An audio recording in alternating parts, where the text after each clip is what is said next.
meluangkan waktunya membuat slide dalam waktu 1 malam ya Mbak Eli ya, tapi revisinya sampai berapa kali gitu. Ternyata beliau itu memang benar selain passion itu memang menurut saya sih ahli ya, expert gitu. Jadi detailnya punya hafal lah mengenai itu. Nah yang menarik itu Mbak Eli itu kan bukan dokter gitu. Ini ada dokter ini ya.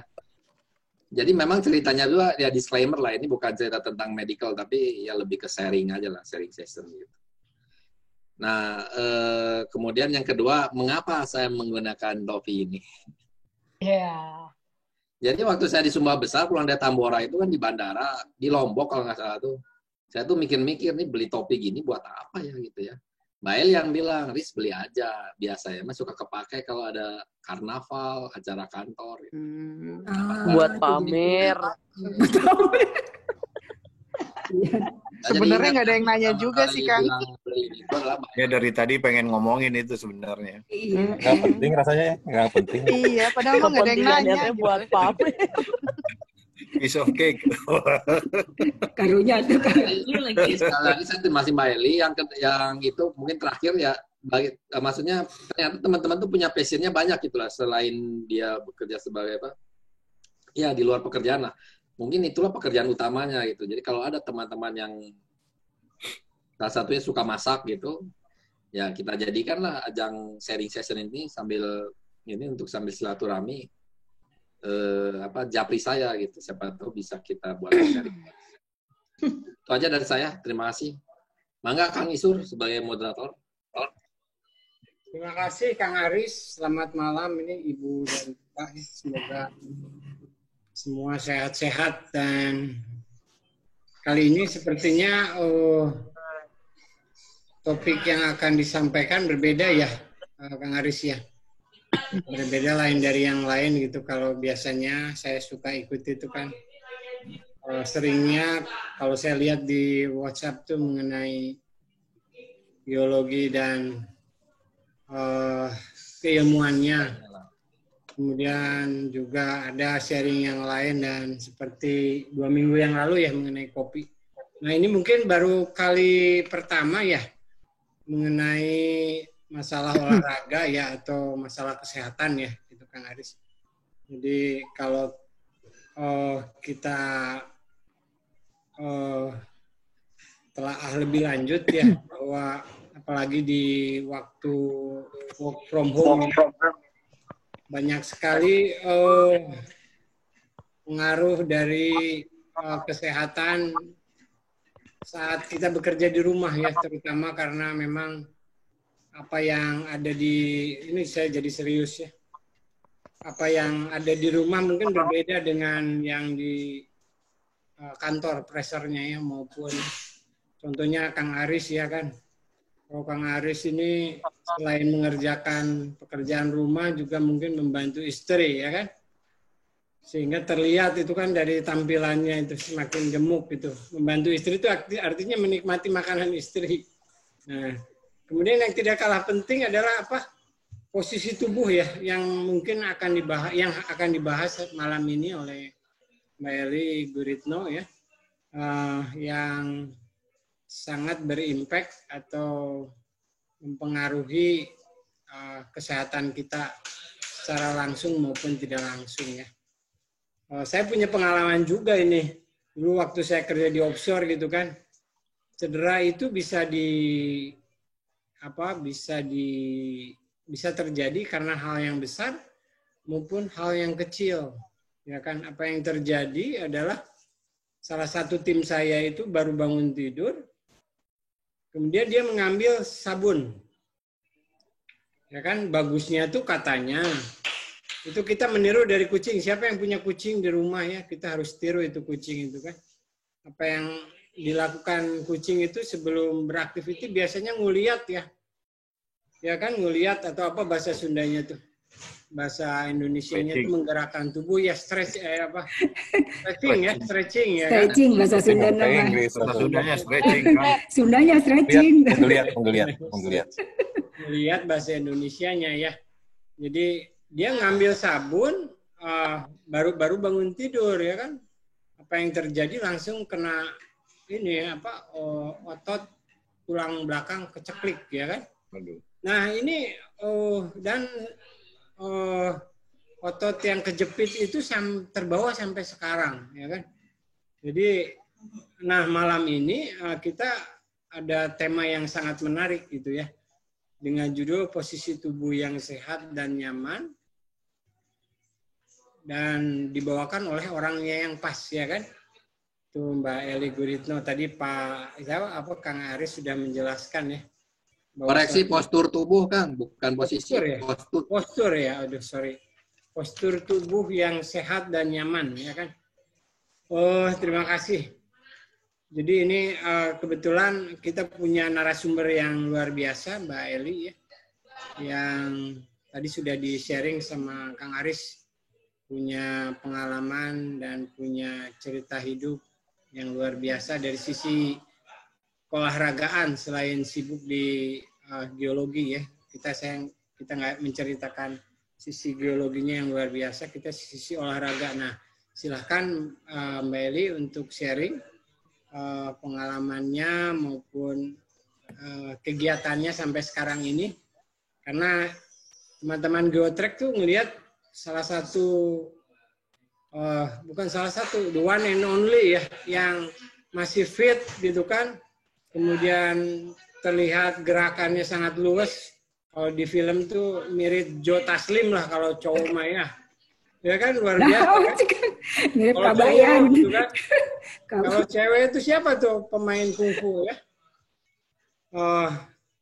Kira-kira demikian, mudah-mudahan, dan saya yakin ini sharingnya akan berguna. Silahkan waktu dan tempat Mbak Eli Guritno, monggo.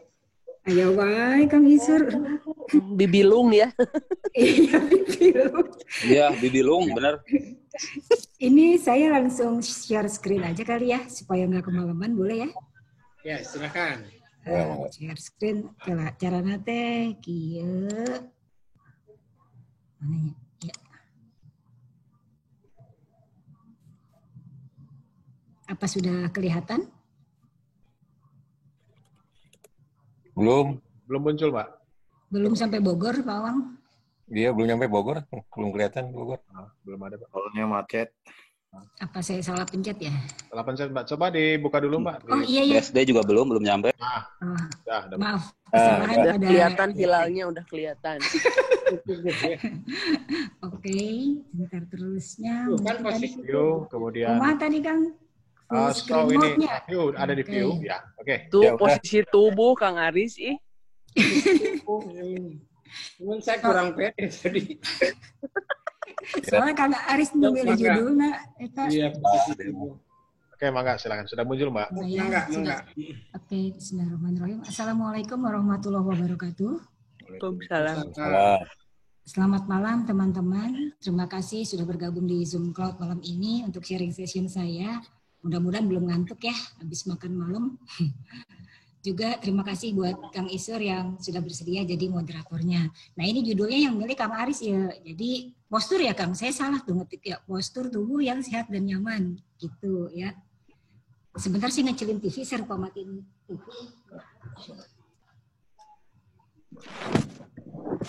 Oke. Jadi ini berawal dengan pembicaraan waktu itu sebelum work from home, makan siang sama Kang Aris, Ence, Sarah. Kemudian saya sempat sharing tentang posisi berdiri dan cara angkat barang biar enggak sakit pinggang gitu. Dan beberapa hari kemudian kata Kang Aris, it works, enggak sakit angkat galon. Alhamdulillah. Lalu saya diminta sharing di grup ini.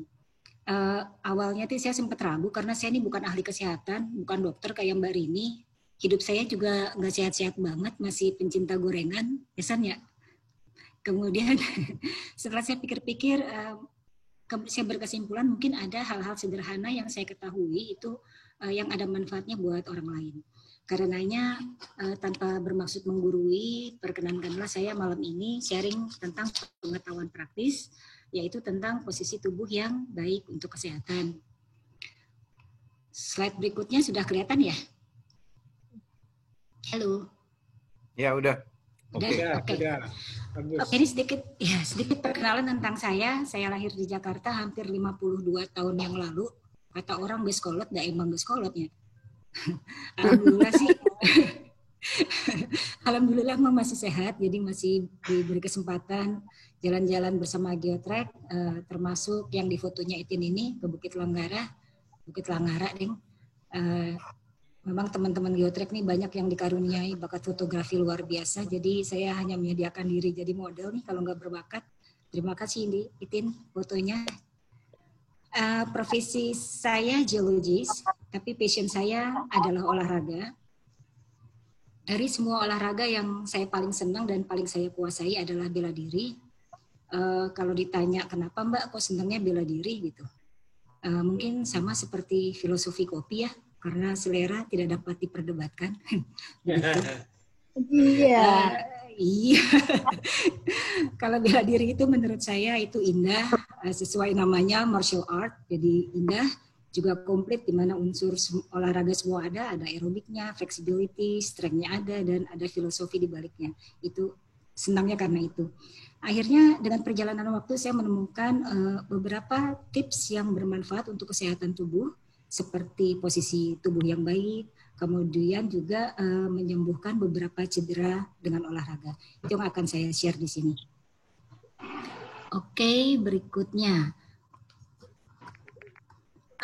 Kembali ke topik masalah posisi tubuh yang benar, kita mulai dengan tulang belakang. Tulang belakang itu bahasa Inggrisnya spine, kalau dalam istilah olahraga kita nyebutnya core.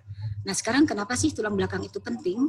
Karena memang sejatinya tulang belakang italah yang menopang tubuh kita dari kepala sampai kaki dan membentuk postur tubuh kita ya.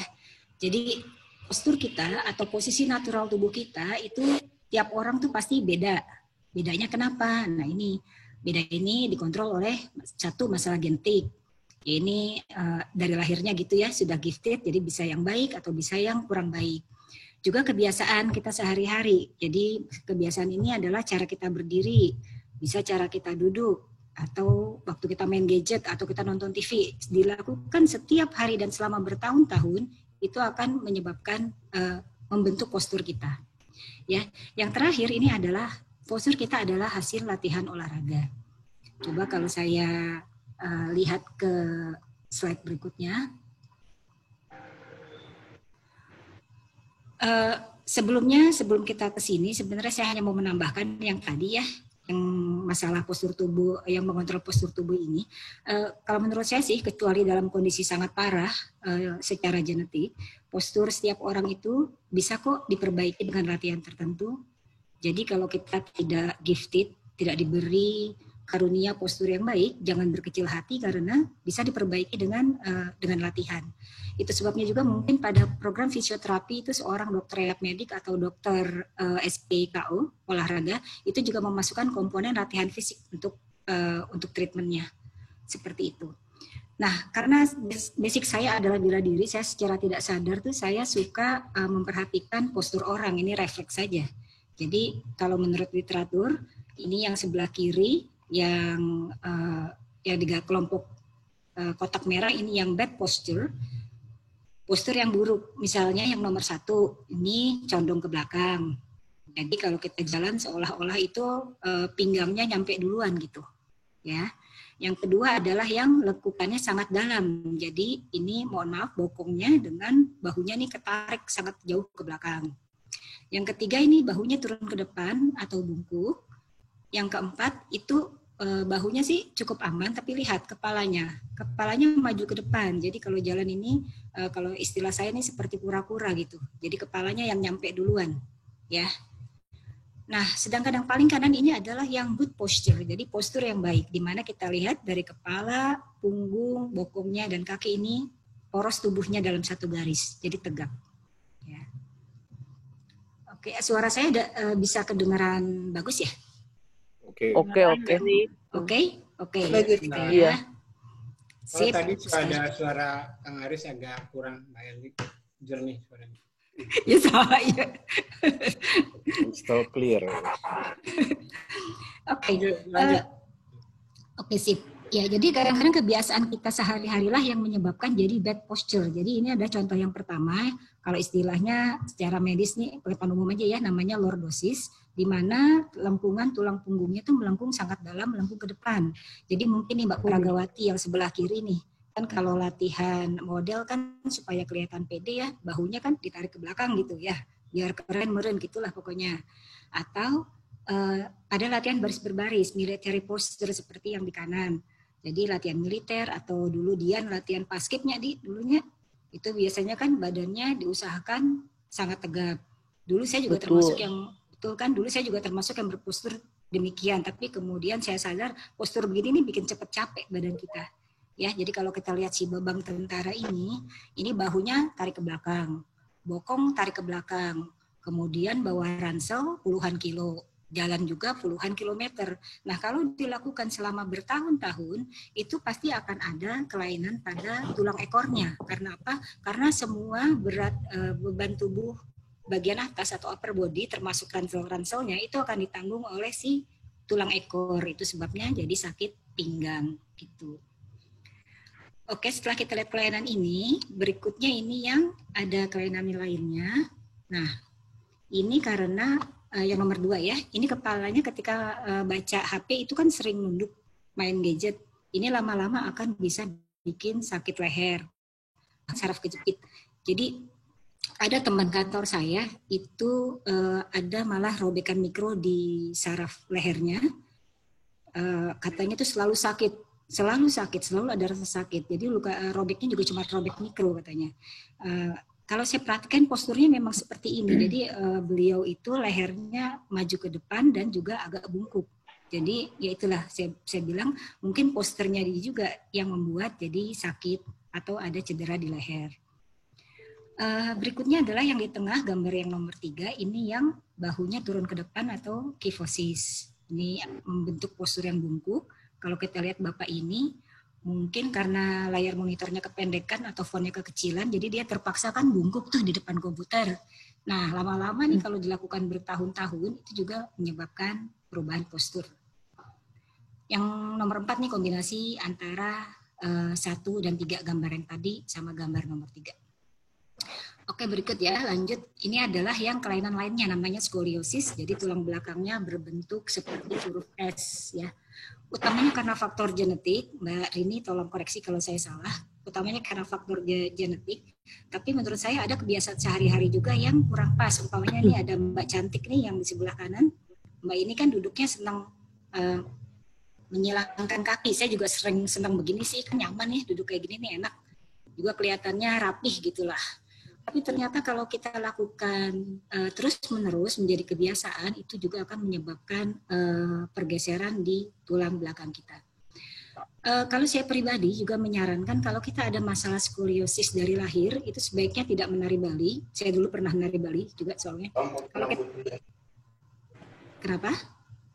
Kalau kita nari Bali kan punggungnya harus miring, nahan gitu. Jadi kalau ada skoliosis mungkin itu malah bisa memperburuk keadaan. Tapi kalau nggak ada, fine. Karena nari Bali ini kan bagus banget ya buat kelenturan, kakinya kuat, tangannya kuat gitu, dan bagus banget juga gitu. Mungkin kalau ada masalah skoliosis, lakukan tarian yang lain, mungkin tari balet karena itu akan melatih postur menjadi tegap, atau latihan yoga atau latihan pilates begitulah, yang aman-aman saja. Ya. Oke, kita udah lihat tadi kelainan-kelainannya. Sekarang kita ngecek posisi natural tubuh kita. Ya, posisi natural itu apa sih? Apa sih maksudnya? Posisi natural ini adalah posisi alamiah tulang belakang kita. Jadi apa adanya yang sekarang nih. Jadi tulang belakang kita nih kalau ngeliat gambar tadi itu apakah melengkung ke depan, melengkung ke belakang, gitu ya. Jadi kita cek. Caranya kita berdiri di depan dinding. Berdiri depan dinding, berdiri tegak. Kemudian usahakan agar dari kepala, bahu, punggung, dan bokong itu menempel pada dinding. Seperti gambar kiri ini. Ya. Kursornya kelihatan? Kang? Ada. Kayaknya, oke. Ada. Sekarang lihat nih, ini di bagian bawah pinggang ini kan ada celah antara dinding sama bagian pinggang belakang kita. Nah, kalau untuk orang-orang yang kalau jaraknya itu cuma selebar telapak tangan atau kurang, itu sudah bagus posternya, ya. Tapi kalau antara dinding sama pinggang belakang kita itu ada celah yang kira-kira satu kepalan kita, itu namanya punggung belakang kita sangat arching, makanya tidak heran kalau sering sakit punggung bagian belakang khususnya di pinggang, ya. Demikian juga kalau yang posturnya bungkuk, maaf ya ini tidak ada gambarnya di sini. Jadi kalau yang bungkuk ini nanti bokongnya sudah nempel, punggung bawah sudah nempel, punggung atas nggak nempel. Atau yang kepalanya maju, ini bokong sudah nempel, punggung nempel, kepalanya maju. Gitu. Jadi ini cuma ngecek aja kita itu lurus atau enggak. Gitu. Caranya seperti itu. Kalau kata Pawang, kalau dagingnya banyak kumaha tuh ini pasti nempel. Kumanya. Tapi menurut saya Pawang kalau di sini nih di punggung ini dagingnya nggak terlalu banyak sih. Jadi daging tuh kan akumulasi lemak kan kalau orang ditumpuknya di depan di perut, maaf di bokong, di paha atas, sama nih di sini di lengan bagian atas. Seperti itu. Unta pun juga punggungnya nggak ada daging ya? Siapa? Unta. Oh iya. Ini jadi ininya asumsinya benar sekali. Itu apa daging itu nggak ada di bokong? Nggak ada di. Nggak ada di punggung itu ya. Udah nyobain Mbak Eli, udah nyobain postur ini. Iya. Terus ada jaraknya gede ente ya? Ente kecil ya? Jaraknya. Nah, berarti bagus itu. Berarti dia nggak terlalu arching ke depan gitu ya. Oke ya, sekarang kita latihan posisi berdiri yang baik. Jadi posisinya ini disebut posisi netral. Kalau posisi netral itu, ini kelihatan ini ya, maaf. Nggak bisa dipindahin ya tulisan ini. Maaf ya, kelihatan ada tulisan di kepala saya ketutupan ya, kelihatan nggak? Enggak, maksudnya ada tulisannya kebaca. Iya. Baca. Iya. Oke, kebaca ya. Oke, jadi kita latih dari posisi natural tadi menjadi posisi netral. Posisi netral itu adalah di mana kepala kita, kemudian punggung itu dari leher ini sampai dengan tulang ekor, dan kaki ini berada tegak. Jadi tegak itu artinya semua poros tubuh berada dalam satu garis. Jadi semua gravitasi karena berat tubuh kita ini akan langsung terkoneksi dengan bumi. Tidak tersimpan di pinggang belakang seperti gambar kiri atas nih, gambar posisi yang salah, jadi sering sakit pinggang, dan tidak terfokus kepada punggung bagian atas atau leher kalau kita bungkuk, ya. Jadi perhatikan, jadi posisi kita yang salah itulah yang bikin kita sering ada masalah pada tulang punggung. Jadi posisi netral ini kalau sudah lurus ini sok latihan caranya kumaha supaya lurus. Jadi caranya berdiri tegak nih, garis biru ini adalah garis dinding imajiner gitu, umpamanya ada dinding imajiner di belakang kita. Jadi supaya gampang gitu ya. Terus supaya lurus gitu kita sedot pusar kita ke dalam. Kita masukkan tulang ekor kita ke dalam juga, artinya ke depan. Kumaha carana itu seperti ngancingin resleting kalau celananya kekecilan tah kumaha. Bisa dibayangkan Bapak-bapak, Ibu-ibu. Jadi sedot perut ke dalam, tekan bokong ke depan. Jadi dia jadi lurus seperti ini, ya. Kira-kira susah nggak gitu?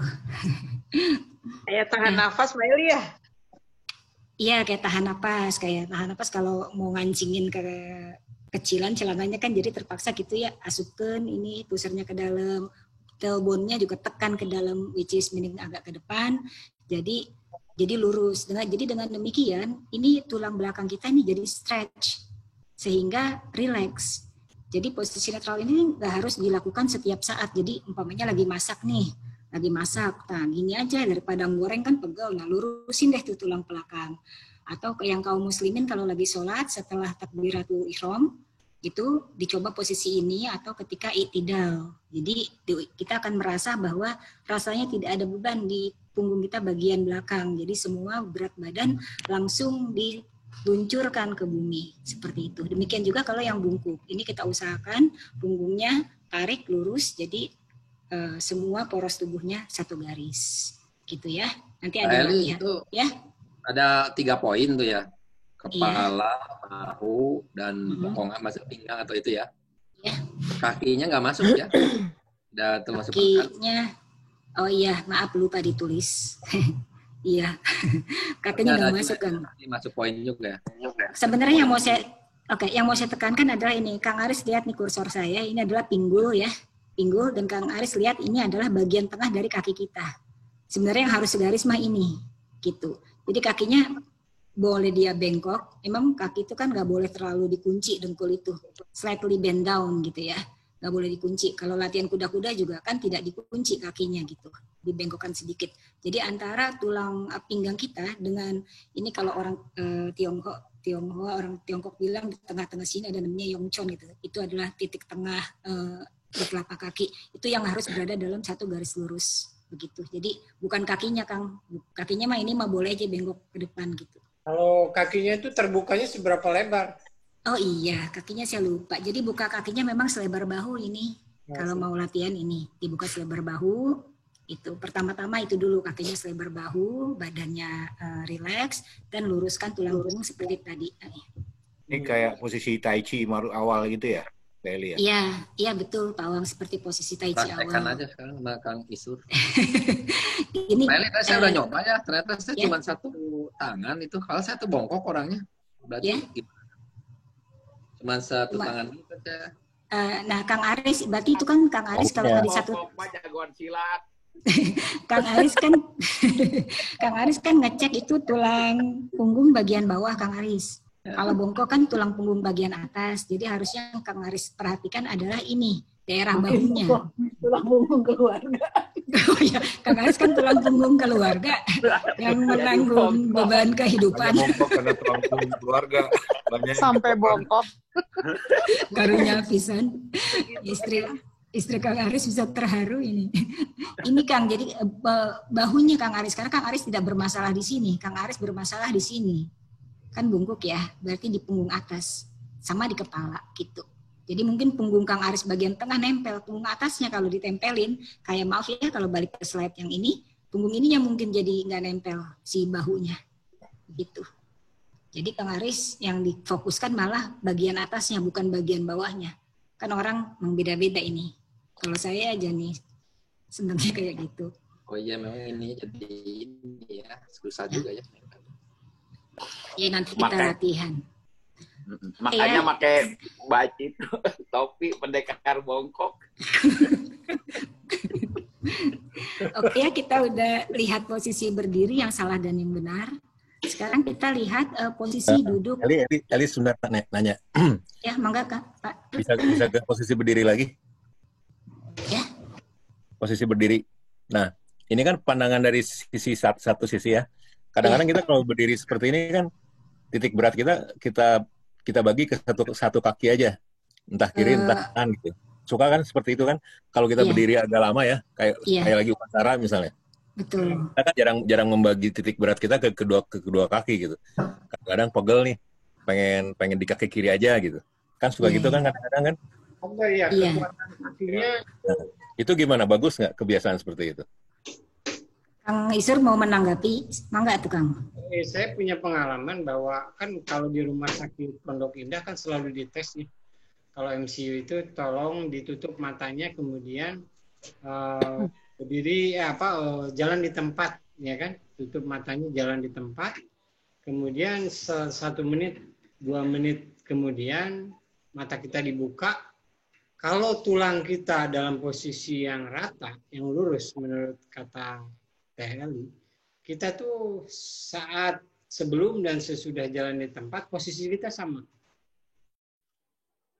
Contoh begininya kan. Nah, terus jalan di tempat sampai mata kita itu ditutup. Tetapi kalau tulang kita ada masalah, 2 menit setelah kita jalan di tempat, tiba-tiba posisi kita tuh ke kiri atau ke kanan. Nah, kemudian tadi pertanyaannya bahwa kadang-kadang kita apakah bertumpu di satu kaki atau 2 kaki.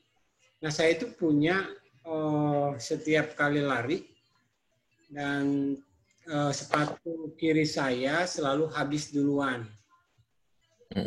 Dan setelah diskusi dengan beberapa orang, termasuk dengan praktisi,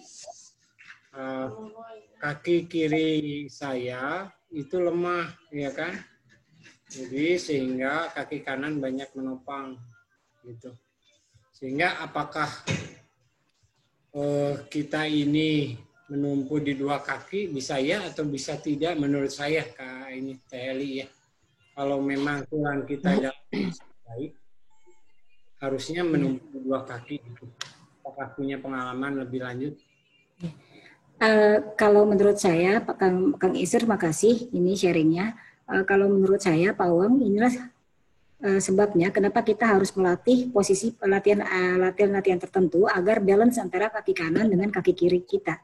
Karena supaya tidak menyakiti salah satu dari bagian tubuh kita, kayak Kang Isir bilang kan, jadi sepatunya cepat habis yang sebelah kiri. Sebenarnya ada latihan-latihannya untuk membalance antara berat badan di kanan dan di kiri. Ya kalau pegal mungkin Pak Awang kalau di stretch itu dilurusin aja apa namanya, dua-duanya gitu, dua-duanya di apa ya, digoyang-goyangin gitu dua-duanya. Cuma menurut saya sih. Cuma kalau di kereta kan rapat gitu agak susah. Iya betul. Biasanya di kereta tuh yang kayak gitu tuh. Iya. Daya survivalnya harus tinggi ya kalau di kereta. Jadi kalau kaki kirinya lebih lemah, kaki kirinya yang harus dilatih ya.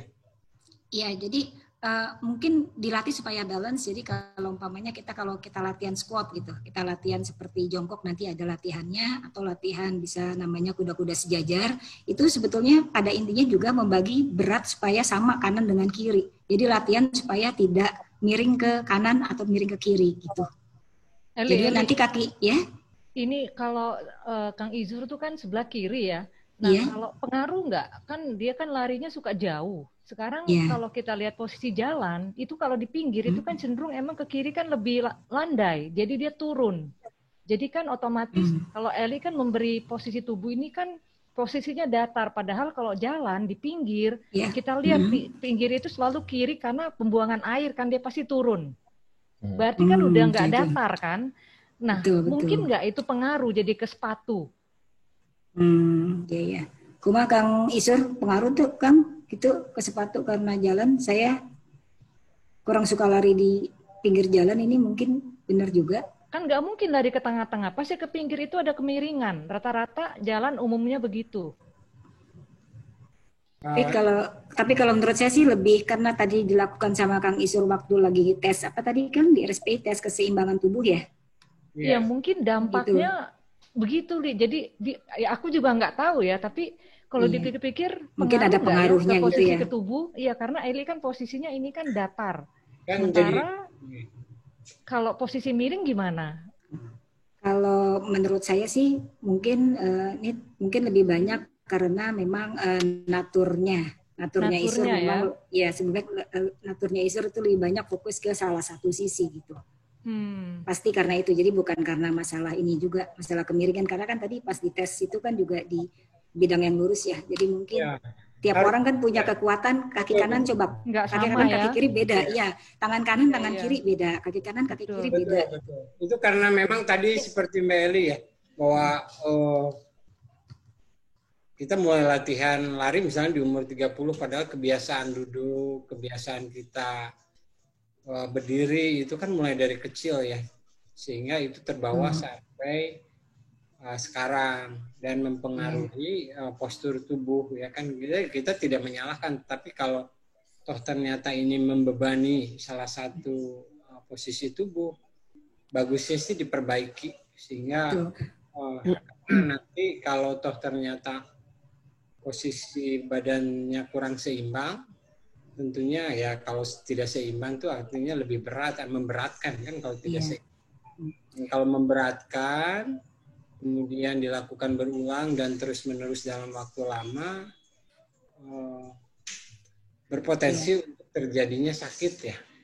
Betul itu sebabnya juga, betul Kang Isur. Jadi nanti kita akan lihat bahwa kalau kita latihan itu harus berpasangan. Jadi kalau latihan sebelah kanan, latihan sebelah kiri, latihan otot atas, latihan otot bawah, latihan punggung, latihan perut. Jadi semua itu kalau latihan kita harus berpasangan, maksudnya supaya berpasangan, paham ya. Jadi kalau latihan tubuh atas, latihan tubuh bawah, kayak Kang Izur latihan lari kan banyak pakai kaki, latihan juga tuh upper body-nya gitu. Jadi supaya ada balance, kita ada balance tubuh kita. Jadi kalau dari pelatih tuh bilang bahwa kalau kita latihan lari, ada dalam seminggu itu satu kali harus latihan core yang seperti Mbak Eli bilang tadi, core badan atas maupun kaki, sehingga akhirnya nantinya akan mempengaruhi hari tersebut. Amin, betul. Oke.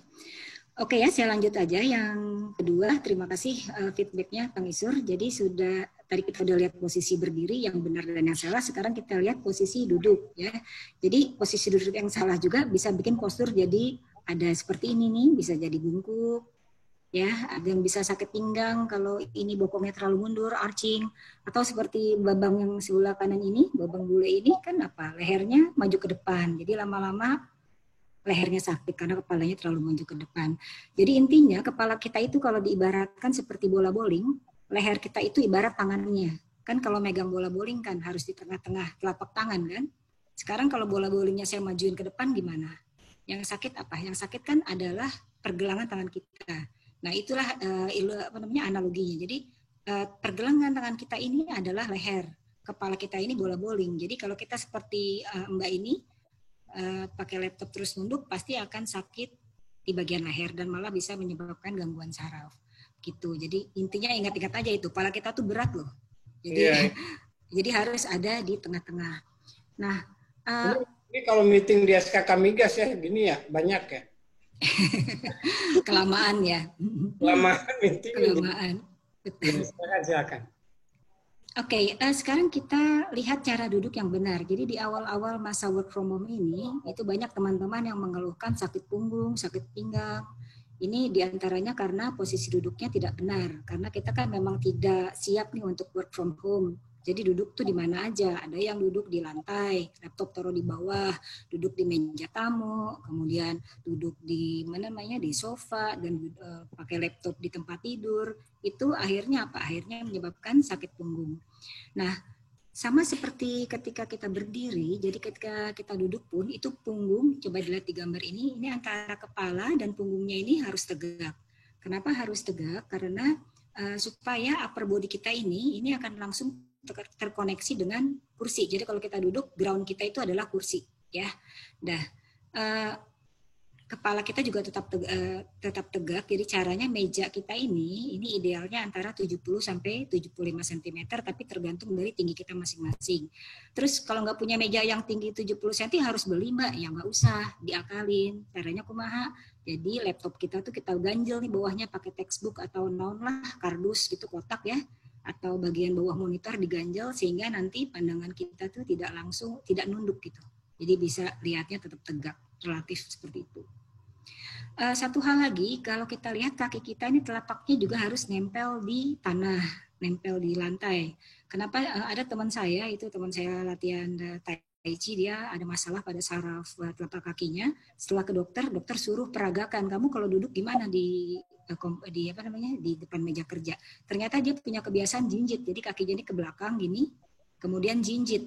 Nah, ternyata itu juga bisa menyebabkan kelainan saraf pada saraf-saraf di tumit, di heel-nya gitu.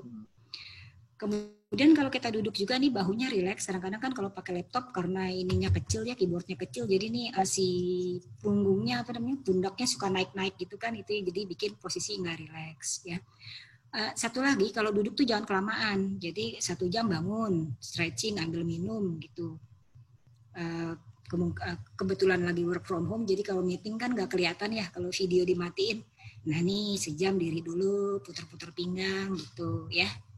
Nah satu hal lagi, kalau kita duduk dalam waktu yang lama, mungkin sebaiknya kita juga pakai kursi yang memenuhi standar ergonomis. Memang agak mahal sih, paling murah 300 ribuan gitu kalau nggak salah ya, kursi yang seperti ini nih, yang punggungnya enak buat sandaran. Tapi kalau kita pikir ini adalah suatu investasi kesehatan, jadi kalau ada rezekinya sih, kalau menurut saya ya dibeli saja gitu. Maaf, saya bukan kayak Kang Aris yang promosi kompor, ya promosi kursi. Oke. Berikut ya. Setelah kita tadi lihat cara diri dan cara duduk, sekarang kita juga harus memperhatikan cara mengangkat barang. Jadi seringkali ini ya. Ini makin sering ya kalau sekarang working from home ini ngangkat-ngangkat barang ini. Iya, ganti aqua galon terutama ini Kang. Iya, ganti galon atau ada parcel datang, paket. Oh iya paket. Tuh. Nah ini juga kalau cara ngangkatnya salah nih seperti gambar yang kiri sama yang kanan nih, coba salahnya apa? Dian kumaha ya salahnya naon di yang kiri sama yang kanan? Coba apa? Sekali-sekali saya ngasih tegak. Iya, sekali-sekali saya ngasih kuis masa pawang terus. Terlalu tegak, harusnya jongkok dulu. Nah, pinter. Jadi ini kalau kita lihat ya terlalu tegak, jadi malah kakinya lurus kalau dilihat. Jadi punggungnya yang turun ke bawah. Ketika kita tarik barangnya, krek, aduh sakitnya di bagian sini. Gitu. Jadi ini udah pernah ngalamin ya, saya. Aduh, kasihan kamu. Itu jadi harusnya bebannya itu dibagi ke perut. Jadi perut itu harus ditahan. Itu kalau di yoga ada sebetulnya posisi-posisi ini kalau di yoga tuh ini loh udah diajarin loh kayak ngangkat barang segala macam. Jadi pas kita ngangkat itu perut kita posisinya tuh apa tegak. Udah dikunci ya. Dikunci. Istilahnya dikunci. Baru kita angkat. Jadi di situ. Thank you, Nit. Betul sekali Anita itu diajarkan pada di yoga semua posisi-posisi ini tuh kalau gurunya benar tuh itu yang dasar. Diajarin ya. Iya, itu dasarnya. Betul. Mungkin nanti kita kalau sharing session berikutnya inilah tentang yoga. Mungkin Nita bisa pimpin sama ini. Yusa. Ada Yusa sama Nita. Yusa yoga. Oke, kalau di slide yang ini ada cara tentang teknik mengangkat barang dari lantai agar terhindar dari cedera keselio atau kambuhnya saraf kejepit. Jadi seperti ini caranya, kita berdirinya dekat sama barang, kemudian kita kayak kata Anita tadi, kita jongkok. Jadi yang turun adalah kakinya, bukan punggungnya. Juga yang harus diperhatikan punggung kita ini tegak. Jadi dalam posisi apapun, jadi ketika turun ini punggungnya diusahakan tegak. Yang mundur adalah bokongnya ya. Jadi berdirinya kakinya dibuka selebar bahu, kemudian turunkan bokongnya. Jadi lututnya yang ditekuk ya. Bisa seperti ini atau bisa seperti Mbak ini cara jongkoknya. Kemudian pegang, barangnya angkat, set gitu ke atas. Ntar kalau mau taruh juga gitu. Jangan punggungnya yang turun, tapi bokong yang turun. Kakinya jadi kita gunakan kekuatan paha bagian atas. Jadi paha kita itu sangat kuat. Ada yang namanya big muscle di paha bagian atas ini. Jadi dengan prinsip yang sama maka para lifter angkat besi ini mengangkat beban sampai puluhan bahkan ratusan kilo. Kalau nggak percaya sok tanya Pak Awang nih yang lifter angkat besi dan saya malah yang angkat besi. Ini adalah untuk mengangkat barang dengan cara deadlifting ini kalau nggak salah Pak Awang ya. Kalau di kelas-kelas body pump begitu. Jadi punggungnya lurus, jadi gunakan big muscle kita di paha bagian atas. Ini yang harus kita latih. Inilah the power of paha atas. Kekuatan kaki intinya, bukan kekuatan punggung ya, Meli. Betul. Jadi kita gunakan kekuatan kedua kaki, bukan punggung bagian atas. Nanti kalau enggak bisa sakit pinggang tuh. Dan yang tidak sama tangan Kang Izur, kalau enggak bisa ngangkat. Iya juga. Ini sebetulnya ke perut, yang perut ngunci itu, jadi itu apa yang membuat beban kita ke kaki dan ke tangan itu berkurang. Jadi posisi itu harus ngunci di mana-mana itu. Posisi ngunci itu penting, itu perut ketarik. Betul. Gitu loh. Jadi ketika itu postur itu ya. Betul, jadi ketika posisi seperti ini nih, jadi ketika kita jongkok, ini perutnya dikencengin. Caranya tarik seperti kenceng. Tadi, ya perutnya tadi sedot, sedot pusarnya ke dalam. Kayak tailbone, itu narik resleting ya, Ri, ya? Iya, tailbone-nya majuin ke depan, kayak kalau narik resleting celananya kekecilan, gitu. Jadi ini... kalau ini bukan, yang ini perut. Mengunci, iya. Jadi kita kunci set gitu ya. Yang tidak kalah penting adalah bahwa kita harus tahu berat bebannya ya. Jangan sampai berat 100 kilo diangkat. Ya. Kamu berat. Nanya nih Mbak Eli, mau nanya. Ya. Kenapa silakan? Saya juga pelabuhan. Kenaon Bang Aris? Tertolong juga nih Mbak Eli, kan waktu itu saya sakit pinggang nih gara-gara ngangkat galon aqua karena pembantu belum datang. Iya kan? Pembantu. Terus saya ngangkatnya gitu. Pakai dispenser bawah, nggak perlu diangkat. Tapi saya udah ngangkat beli galon. Dispenser baru kan daripada beli kompor. Udah ngangkat galon kan harus jalan. Nah jalannya itu juga bisa berpotensi kena. Jalan bawa galonnya itu. Oh iya. Diseret aja galonnya. Galonnya. Pakai troli kan. Beli troli. Ganti dispenser yang bawah. Jangan beli sepatu mulu. Beli kompor. Ya, ini harus dipraktekkan sih. Oke. Saya mau tanya. Ya, kalau kena. Silakan. Itu jawab dulu pertanyaan saya. Kang Aris. Yang tadi itu kan Kang Aris ini yang tadi yang ini ditampilkan sama TL itu kan mengangkat barang. Pertanyaan Kang Aris itu adalah membawa barang. Oke. Jadi gini, mungkin benar juga. Jadi tubuh kita ini kan integrated system, tidak bisa kita cuman latihan kaki doang biar kuat, atau punggung doang biar kuat, atau tangan juga biar kuat. Kalau kayak pertanyaan Kang Aris tadi, ya udah ngangkatnya benar. Nah, ketika kita sudah berdiri, tentu saja semua beban sekarang ada pada tangan kita, gitu. Jadi megangnya juga ini mesti dekat dengan badan, gitu, supaya jadi mudah mendistribusikan berat itu ke tubuh kita, gitu. Jadi memang tangannya dia juga harus kuat atau Kang. Satu lagi, jangan malu untuk minta tolong orang. Jadi kalau memang berat, ini minta gotongan aja sama orang lain. Betul, daripada cedera gitu. Gue sama istri minta tolong. Ya, malah dicarekan Kang Aris kayak. Udah tuh sama satpam Kang, minta bantuan satpam. Selama minta tolong nanti biasanya tukeran. Ini Medi. Riz ini Medi mau nanya. Mangga. Ya enggak, maksudnya kalau saya mau nanya aja, kalau tulang punggung kita tuh sebenarnya kan dibilang bahwa kita harus tetap lurus posisi punggungnya ya. Sebenarnya naturalnya itu sebenarnya fungsi tulang punggung kita itu lebih untuk apa ya? Maksudnya lebih untuk elastisitas gerak kanan kiri atau instead of menopang beban gitu loh. Kalau tulang punggungnya sendiri. Kan kalau fungsi di awal kira-kira Mbak Eli. Kenapa? Untuk menopang kan kalau galon itu bagusnya oleh kaki. Iya. Untuk menopang beban seperti Edi tadi, misalnya berapa berat beban diizinkan kita bisa membawa dengan fokus pada tulang punggung. Bukan sih sebenarnya lebih ke apa? Maksudnya fungsi yang dari tulang punggungnya itu sendiri kan berarti bukan tidak difungsikan untuk menahan beban gitu loh. Maksudnya sebenarnya fungsi dari tulang punggung sendiri di pergerakan kita tuh yang bagusnya tuh apa gitu loh. Oke. Kan yang pertama tadi tulang punggung itu adalah menegakkan berdirinya tubuh ya, dari kepala sampai dengan kaki. Kemudian semua aktivitas kita kan akan tergantung pada tulang belakang. Sok aja kalau kita sakit punggung kan jadi kayaknya mau ngapain juga susah, Met.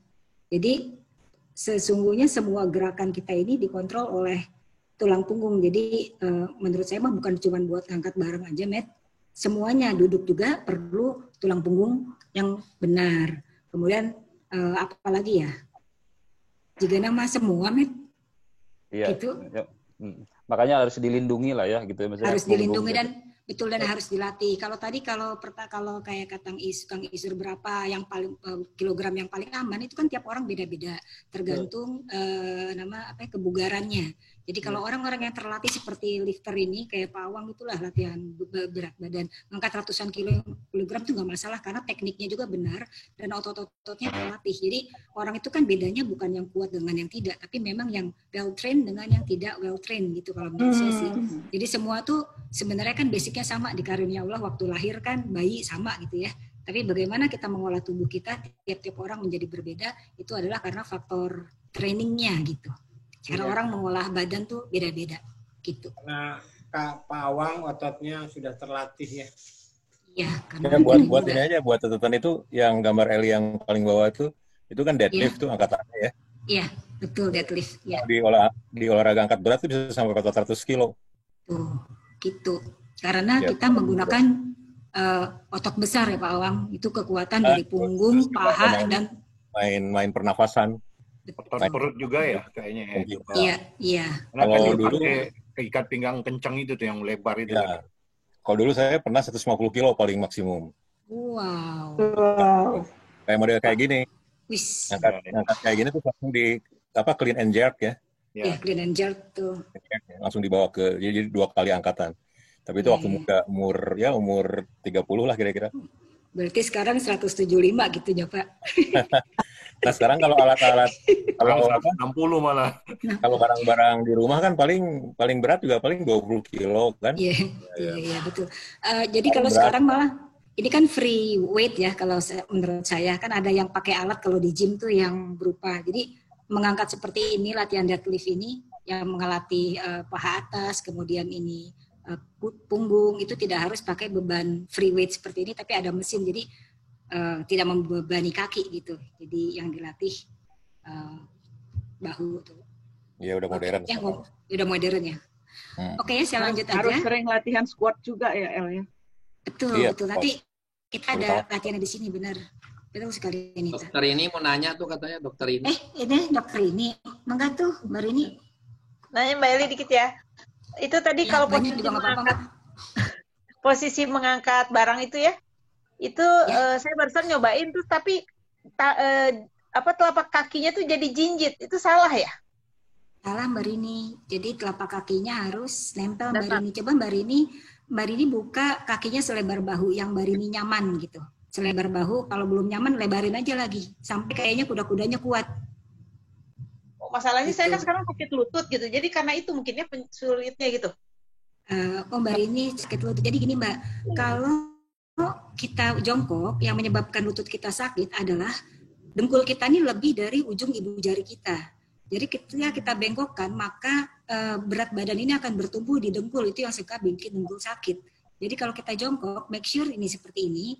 Ini agak terlalu, menurut saya terlalu maju ya. Ini kan hanya ilustrasi. Jadi jongkok yang benar itu dengkulnya tidak boleh lebih dari ujung jari. Jadi yang diturunin apa? Bokongnya Mbak Rini. Bokongnya.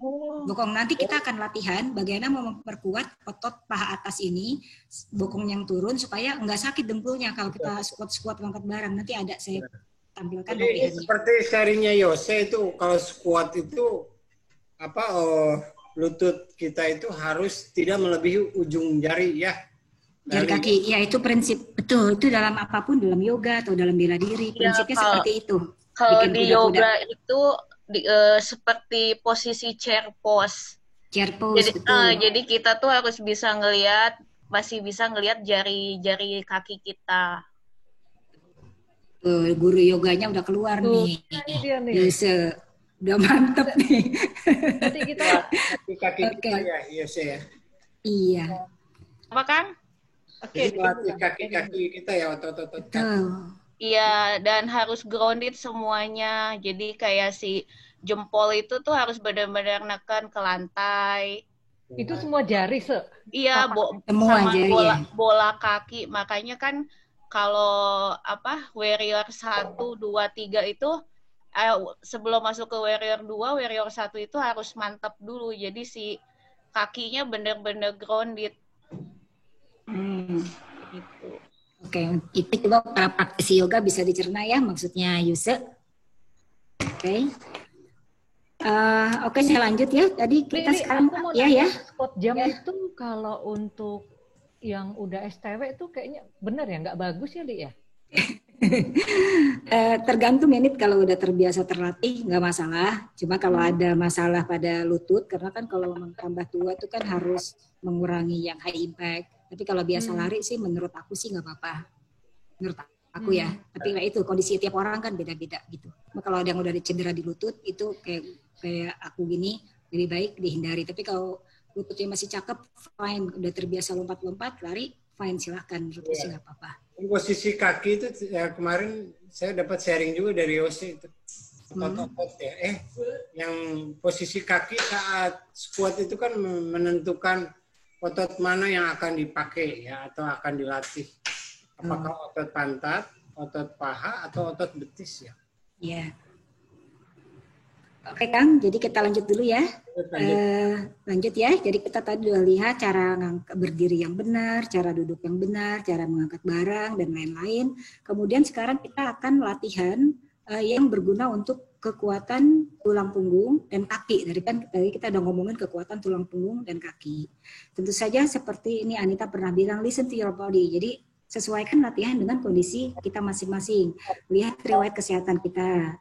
Kemudian tingkat tingkat kebugaran dan flexibility, lalu usia dan riwayat cedera.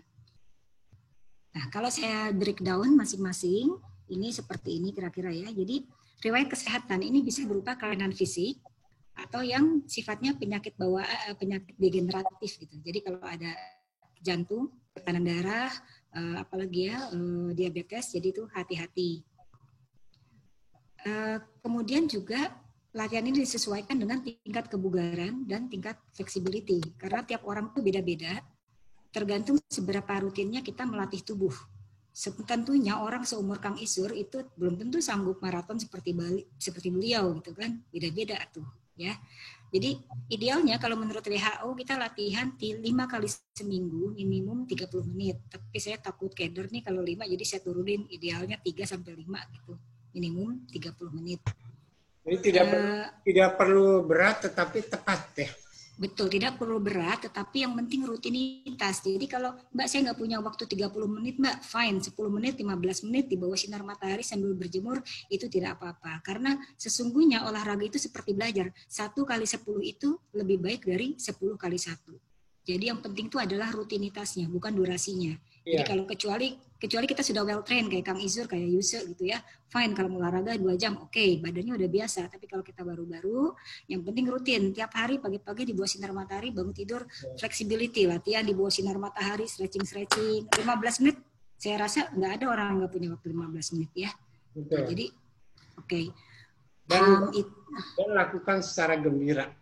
Betul sekali, lakukan secara gembira, cek Kang Izur. Oke, dan latihan juga harus disesuaikan dengan usia. Jadi semakin kita tua, efisiensi mesin tubuh manusia itu akan semakin berkurang. Karena apa? Karena sejatinya proses aging itu sudah dimulai ketika umur kita di atas 30 tahun. Jadi bukan 40 tahun. Ya. Jadi kita harus perlu melatih bagian-bagian tubuh kita secara rutin supaya metabolismenya tetap bagus. Jadi ibarat mobil gitu. Mobil kan tiap hari mesti dipanasin mesinnya. Nggak bisa mobil pernah dipanasin tiba-tiba dibawa nyetir ke puncak mogok nanti ya. Demikian juga kita kalau kita tidak olahraga rutin tiba-tiba kita hiking atau kita trekking naik gunung, jadi itulah seringnya terjadi bisa kondisi pingsan di perjalanan selama pendakian, itu karena itu. Jadi yang penting itu rutinitasnya sedikit-sedikit asal setiap hari gitu ya. Bahan bakar juga ya Mbak Eli ya. Tapi itu dibahas selanjutnya sih, bahan bakar itu ya asupan ya kan? Iya betul, Kak, betul Kang Isur. Ini kita bahas usia dulu Kang Isur. Jadi gitu deh, disesuaikan dengan usia. Ya memang ada kalanya sih antara usia, riwayat kesehatan dan tingkat kebugaran itu tidak membentuk garis lurus. Karena tadi apa? Karena gaya hidup modern. Jadi kan sekarang orang penyakit degeneratif itu kolesterol tinggi, darah tinggi, jantung, diabetes itu kan sudah mulai di atas umur 30 kalau saya lihat itu. Jadi makin ke sini makin muda. Karena apa? Karena gaya hidup. Jadi apa-apa sudah ada, tinggal pesen Gojek, tinggal naik Gojek gitu. Dulu kan harus jalan kaki jauh gitu ya. Segala-gala gampang lah. TV juga dulu nggak ada remote, sekarang tinggal cetet gitu kan. Kalau dulu kan harus jalan dulu ke TV, ganti channel gitu. Oke, berikutnya adalah latihan juga harus disesuaikan dengan cedera. Jadi cedera ini yang patah-patah, retak-retak, terkilir, sendi lepas, ataupun yang saraf kejepit. Ya, jadi kalau ini saya tidak seperti Mbak Anita atau Mbak Romi ini yang luar biasa masih sanggup lari maraton. Kalau saya sudah banyak cedera lutut, jadi kalau saya paksakan lari, nanti mungkin 2 tahun saya harus pensiun ini, ganti dengkul gitu. Jadi pilih olahraga yang sesuai dengan kondisi fisik kita. Seperti itu. Oke, sedikit tentang definisi olahraga dan pembagiannya. Jadi olahraga itu apa sih? Olahraga itu adalah aktivitas fisik yang terencana, terstruktur, melibatkan gerakan tubuh secara berulang-ulang, meningkatkan detak jantung sehingga tujuannya tercapai. Nah sekarang Kang Aris tanya, Mbak Eli, kok saya beres-beres rumah itu olahraga bukan? Kan capek juga beres-beres rumah, tapi kok tidak significantly bikin kita sehat? Nah, kalau menurut dokter olahraga, kebanyakan pekerjaan rumah itu termasuknya kategori santai. Kecuali pekerjaan rumah yang bikin heart rate kita naik. Kalau misalnya ya. Ya, betul. Kalau kata Kang Isur mah, kalau ngepel itu diteken. Kalau kata saya, kalau ngepel itu yang cepet. Jadi narik sama dorongnya itu cepet tuh, dua. Kan lama-lama keringet ngocor ya. Ada nilai aerobik. Nah itulah itu. Jadi ada irisannya nih antara beres-beres rumah dengan olahraga. Ada irisannya, ada perpotongannya gitu.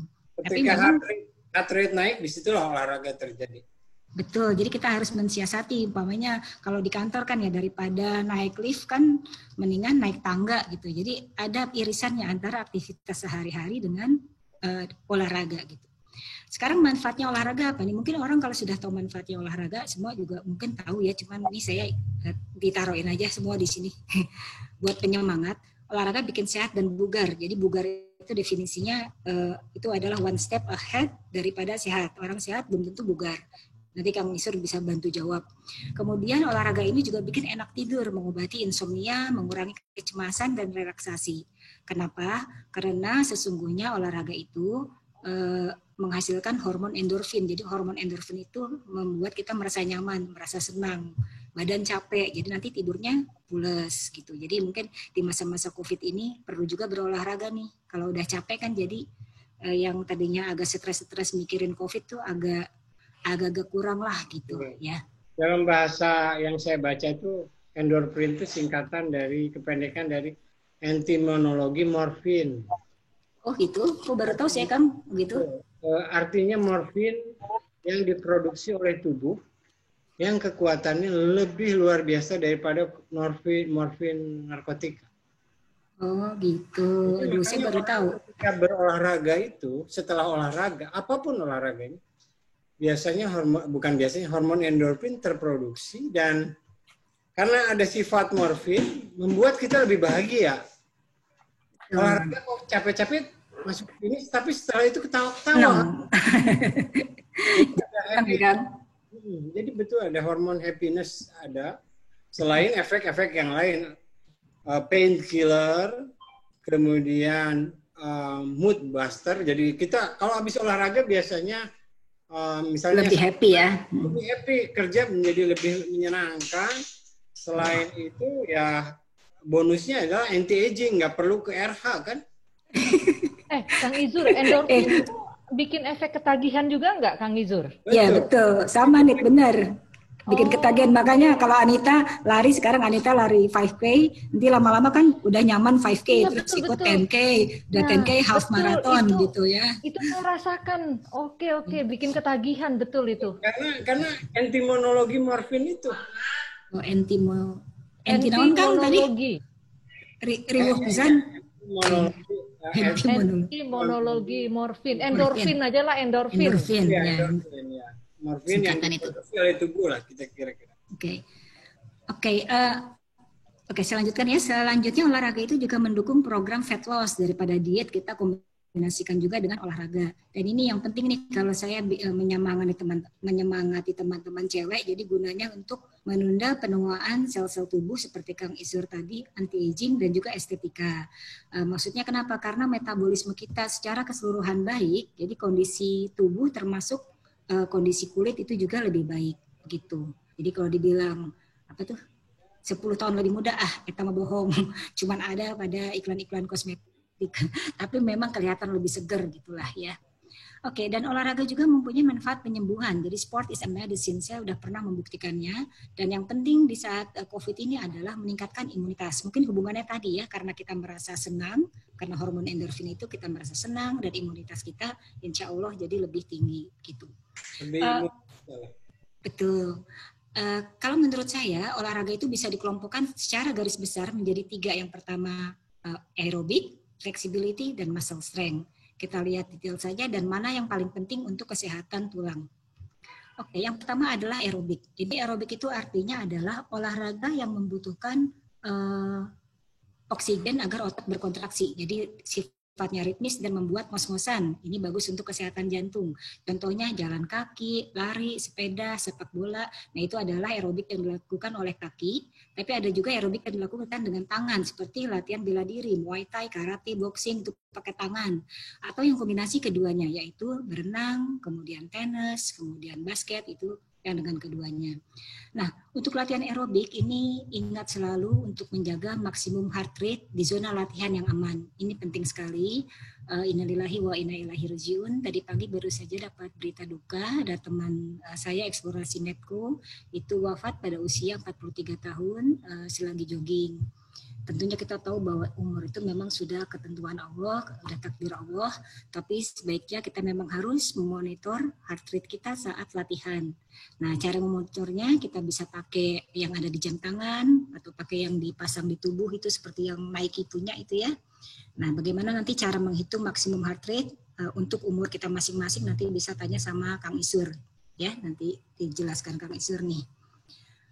Oke, dan berikutnya adalah kalau saya ditanya, Mbak, olahraga apa sih yang paling baik untuk kesehatan tulang gitu ya, kesehatan tulang belakang? Kalau menurut saya sih dua latihan ini, yang flexibility dan latihan strength atau istilahnya ini latihan beban. Yang flexibility ini gunanya untuk melatih otot-otot halus supaya lebih lentur, gerak refleks dan nggak mudah keseliok ya. Kalau kita nggak latihan flexibility, ambil barang di kursi belakang mobil, putar pinggang, crack, aduh, ya kan, sakit pinggang. Atau nih lagi duduk bolpen jatuh, seperti tadi teman Kang Isur, bangun tidur mau ngambil sabun, cuman membungkuk aja, krek. Jadi ada saraf kejepit itu kenapa? Karena kebugaran otot-ototnya atau fleksibilitas otot-ototnya itu rendah karena tidak pernah dilatih. Latihan flexibility juga berguna untuk meningkatkan balance atau keseimbangan tubuh. Jadi semakin kita tua, itu kita balance kita makin kurang. Jadi itu sebabnya orang tua kan gampang jatuh ya, gitu. Jadi kita latihan peregangan, latihan flexibility ini diantaranya pakai senam, stretching gitu, latihan yoga, latihan pilates, latihan menari atau berbagai macam bela diri seperti yang ada di slide ini. Berikutnya yang tidak kalah penting adalah latihan strength. Jadi ini kalau orang istilahnya latihan beban, yaitu latihan penguatan otot dan pembebanan tulang. Semakin kita tua kan kepadatan otot kita, kepadatan tulang kita, densitas otot kita tuh berkurang karena berkurang juga massa otot kita juga berkurang. Jadi makanya sering kalau pada kepadatan tulang berkurang tuh jadi osteoporosis gitu ya. Jadi makanya kita perlu latihan-latihan ini. Nah, latihan strength ini juga gunanya untuk membentuk postur tubuh juga dan juga untuk diet. Jangan salah ya, kalau kita latihan beban gini, tubuh kita akan membakar lebih banyak kalori ketika kita sudah beristirahat. Maksudnya apa? Maksudnya gini, kalau kita latihan aerobik, itu kalori kita banyak dibakar ketika kita sedang lari. Kalau kita latihan beban, baik dengan beban tubuh kita sendiri maupun pakai alat ya, dumbbell atau barbell, itu ketika kita istirahat, tubuh kita masih membakar kalori. Itu sebabnya kalau untuk orang diet latihan beban ini lebih bagus. Itu istilahnya resting metabolism rate. Jadi kecepatan metabolisme ketika kita sedang beristirahat. Ya. Itu Pak Eri berarti itu terbukti dari keringat masih bercucuran ya? Betul Kang Isur ya. Jadi tapi kalau keringat itu Kang itu lebih banyak juga kan karena ini Kang tingkat hidrasi orang berbeda-beda Kang. Ada orang sudah banyak kandungan air dalam tubuhnya, tapi banyak kayak lifter nih kan, Pak Awak, correct me, ini Cuimi apa tadi? Cuimi, correct me if I'm wrong. Jadi kan kadang-kadang tuh kalau binaragawan ketika mau perform kan mengurangi asupan termasuk asupan airnya biar kering katanya badannya lean gitu ya. Nah itu juga keringatnya pasti nggak banyak gitu. Tapi kalau kita well hydrated kita lebih banyak berkeringat. Jadi ini Kang, misalnya kalau itu ingat nggak dulu ada anak yang gendut banget, siapa namanya ya? Yang sama Ade Rai dilatih tuh yang dia beratnya 200 kiloan. Oh iya betul. Kan Arya apa namanya ya? Nah, itu Arya. Ya, Arya itu kan yang dilakukan oleh Ade Rai itu bukan latihan aerobik untuk Arya, tapi latihan strength dulu. Kalau dihajar aerobik itu kasihan dengkulnya. Jadi yang dilatih adalah sama Ade Rai itu adalah latihan beban. Karena apa? Karena resting metabolism rate-nya itu lebih tinggi daripada kita latihan aerobik gitu ya. Jadi latihan beban ini nanti kita lihat, kita bisa pakai berat tubuh kita sendiri seperti aneka plank exercise atau juga kita latihan yoga dan pilates itu juga pakai beban tubuh sendiri gitu ya. Oke, sekarang kita mulai latihan nih. Tadi udah teori-teori lah, sekarang latihan. Sekarang dimulai dengan tadi kita slide yang menarik sekarang ini. Ya, jadi kita latihan ini yang pertama, tadi kan kita udah ngomongin tentang posisi netral ya. Posisi netral. Berasa nonton film kungfu nih. Musik dong, musik. Teng, teng, teng, teng, teng, teng, teng. Kungfu panda. Kungfu panda keluar. Jadi ada... Ya, silakan. Oke. Jadi ini ada beberapa latihan yang bisa dilakukan agar poros tubuh kita ini lurus. Jadi umumnya kalau praktisi yoga kan cara melatih agar posisi tubuh kita netral itu namanya ada latihan yang namanya mountain pose gitu ya. Tapi yang saya tampilkan di sini adalah salah satu gerakan dalam bela diri Tiongkok namanya Tai Chi. Ini adalah posisi ini namanya Zanzhuang, gerakan memeluk pohon. Jadi gitu. Ini jadi caranya squat ya Mbak Eli? Ya, jadi kita buka kakinya selebar bahu. Lututnya kita tekuk sedikit, tidak dikunci, badan kita rileks dari kepala sampai kaki. Kita usahakan seperti yang latihan tadi, yang poros tubuhnya dalam satu garis ya. Jadi supaya rileks bagian belakang tubuh, tidak ada nyangkut beban di pundak, tidak ada nyangkut beban di tulang ekor ya. Caranya seperti tadi, disedot tulang sedot pusernya ke dalam, dorong tulang ekornya sedikit ke depan dan juga tangannya diangkat sebahu. Ini Kita berapa tahan menit? pada Lamanya berapa menit? Oke. Lamanya kalau latihan gini kita tuh nggak boleh maksa kalau sekuatnya dulu Mas Yopi. Jadi umpamanya kuatnya 30 menit berhenti dulu. Lama-lama kuat 1 menit, lama-lama kuat 3 menit gitu. Jadi makin lama makin bagus. Kalau kita lihat apa yang dilatih, selain melatih tulang punggung lurus ya dan rileks, ini juga melatih nih paha atas nih. Kalau kita hiking kan perlu nih kekuatan otot paha atas biar kita nggak cepet capek.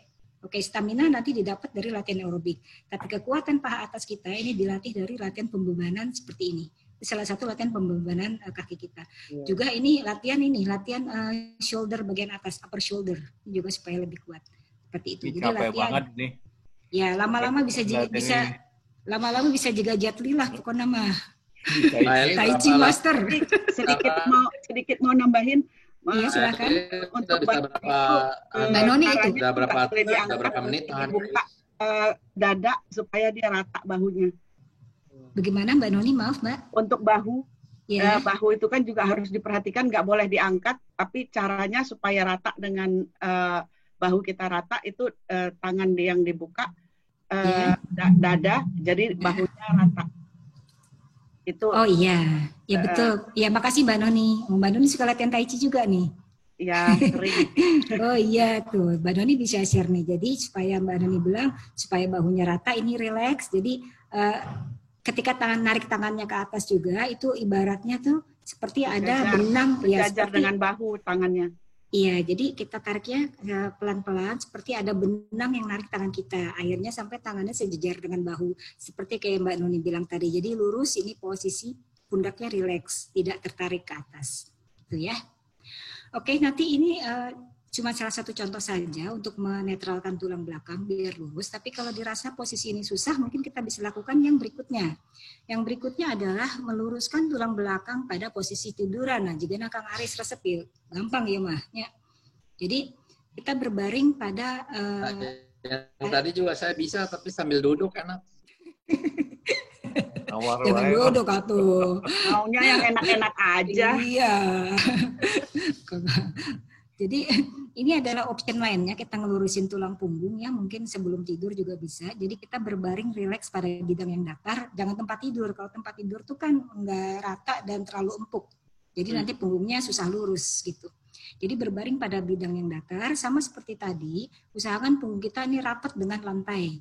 Jadi kalau tadi imaginary wall, ini adalah lantai. Jadi kita tepung, kita sedot perut ke dalam, kita dorong tailbone ke atas, jadi supaya rapat. Nah ini tahan juga. Nah, hitungan santai aja Kang, 30 second boleh, 1 menit boleh gitu. Jadi rata-rata mah 30 second, 45 second gitulah ya. Nah yang perlu diingat kalau kita habis latihan atau bangun tidur nih, kalau posisi tidur gini, ini saya kasih note aja.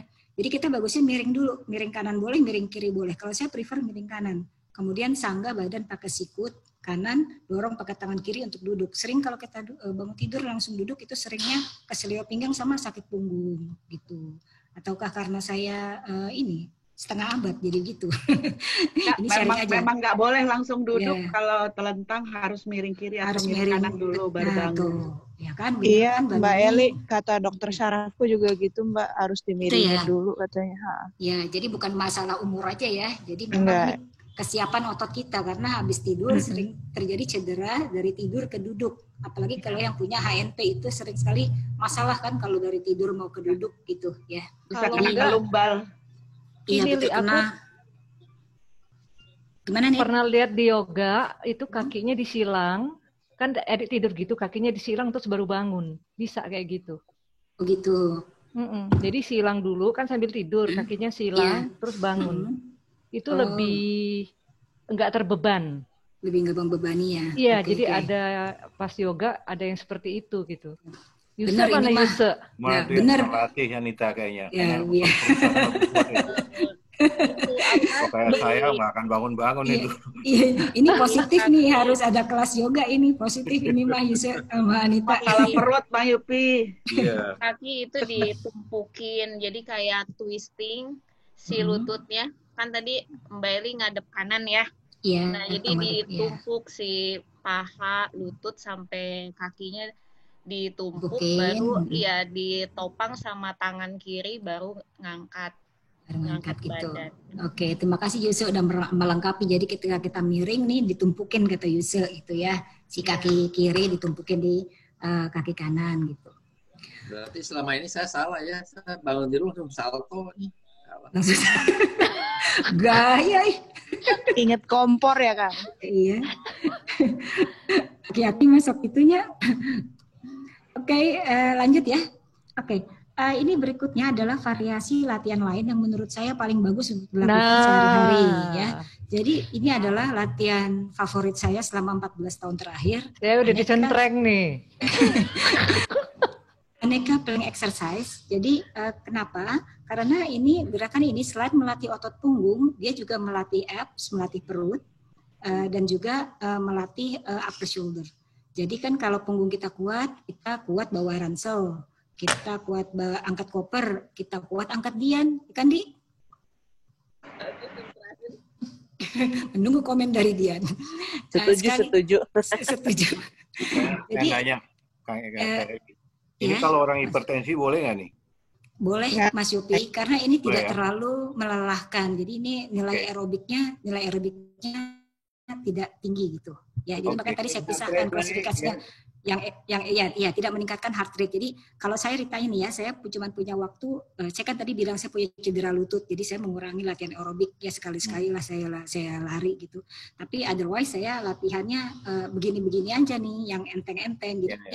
Variasinya plank ini banyak sekali, bisa dilihat di lutut. Nah yang bagus apa? Jadi selain melatih tadi core kita ya, punggung, juga dia menguatkan atau mengencangkan perut kita, jadi supaya flat juga tummy-nya. Jadi kan semakin bertambahnya usia, maka jaringan perut kita nih mulai lemah. Jadi gampang kendor perut. Terutama kalau laki-laki ya, kan tumpukan lemak biasanya ada di perut. Ya kan? Kalau perempuan, selain di perut, ditumpuk juga di paha bagian atas, dan ditumpuk juga di lengan bagian atas. Jadi kalau latihan ini insya Allah ini tiga-tiganya dapat. Core-nya dapat, abs-nya dapat, kemudian upper shoulder juga dapat. Gitu ya. Jangan lupa stretching sebelum latihan. Jadi stretching dulu ya, stretching 5 menit baru latihan ini, jangan langsung latihan takutnya nanti bisi keseleo. Jadi plank itu artinya papan, lurus. Jadi kita usahakan punggung kita lurus seperti ini, gitu. Ya, Aris, ini lihat turis, itu untuk kalau Aris sakit pinggang nariknya enak banget itu.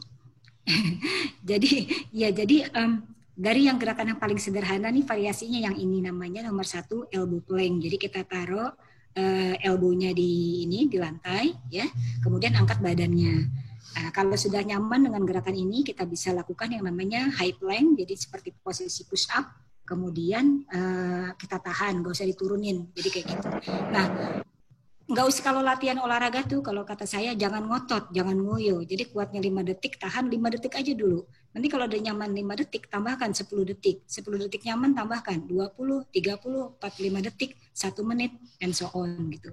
Jadi otot kita itu pinter. Jadi kalau kita udah nyaman di satu variasi dan lamanya, itu jangan di situ-situ aja.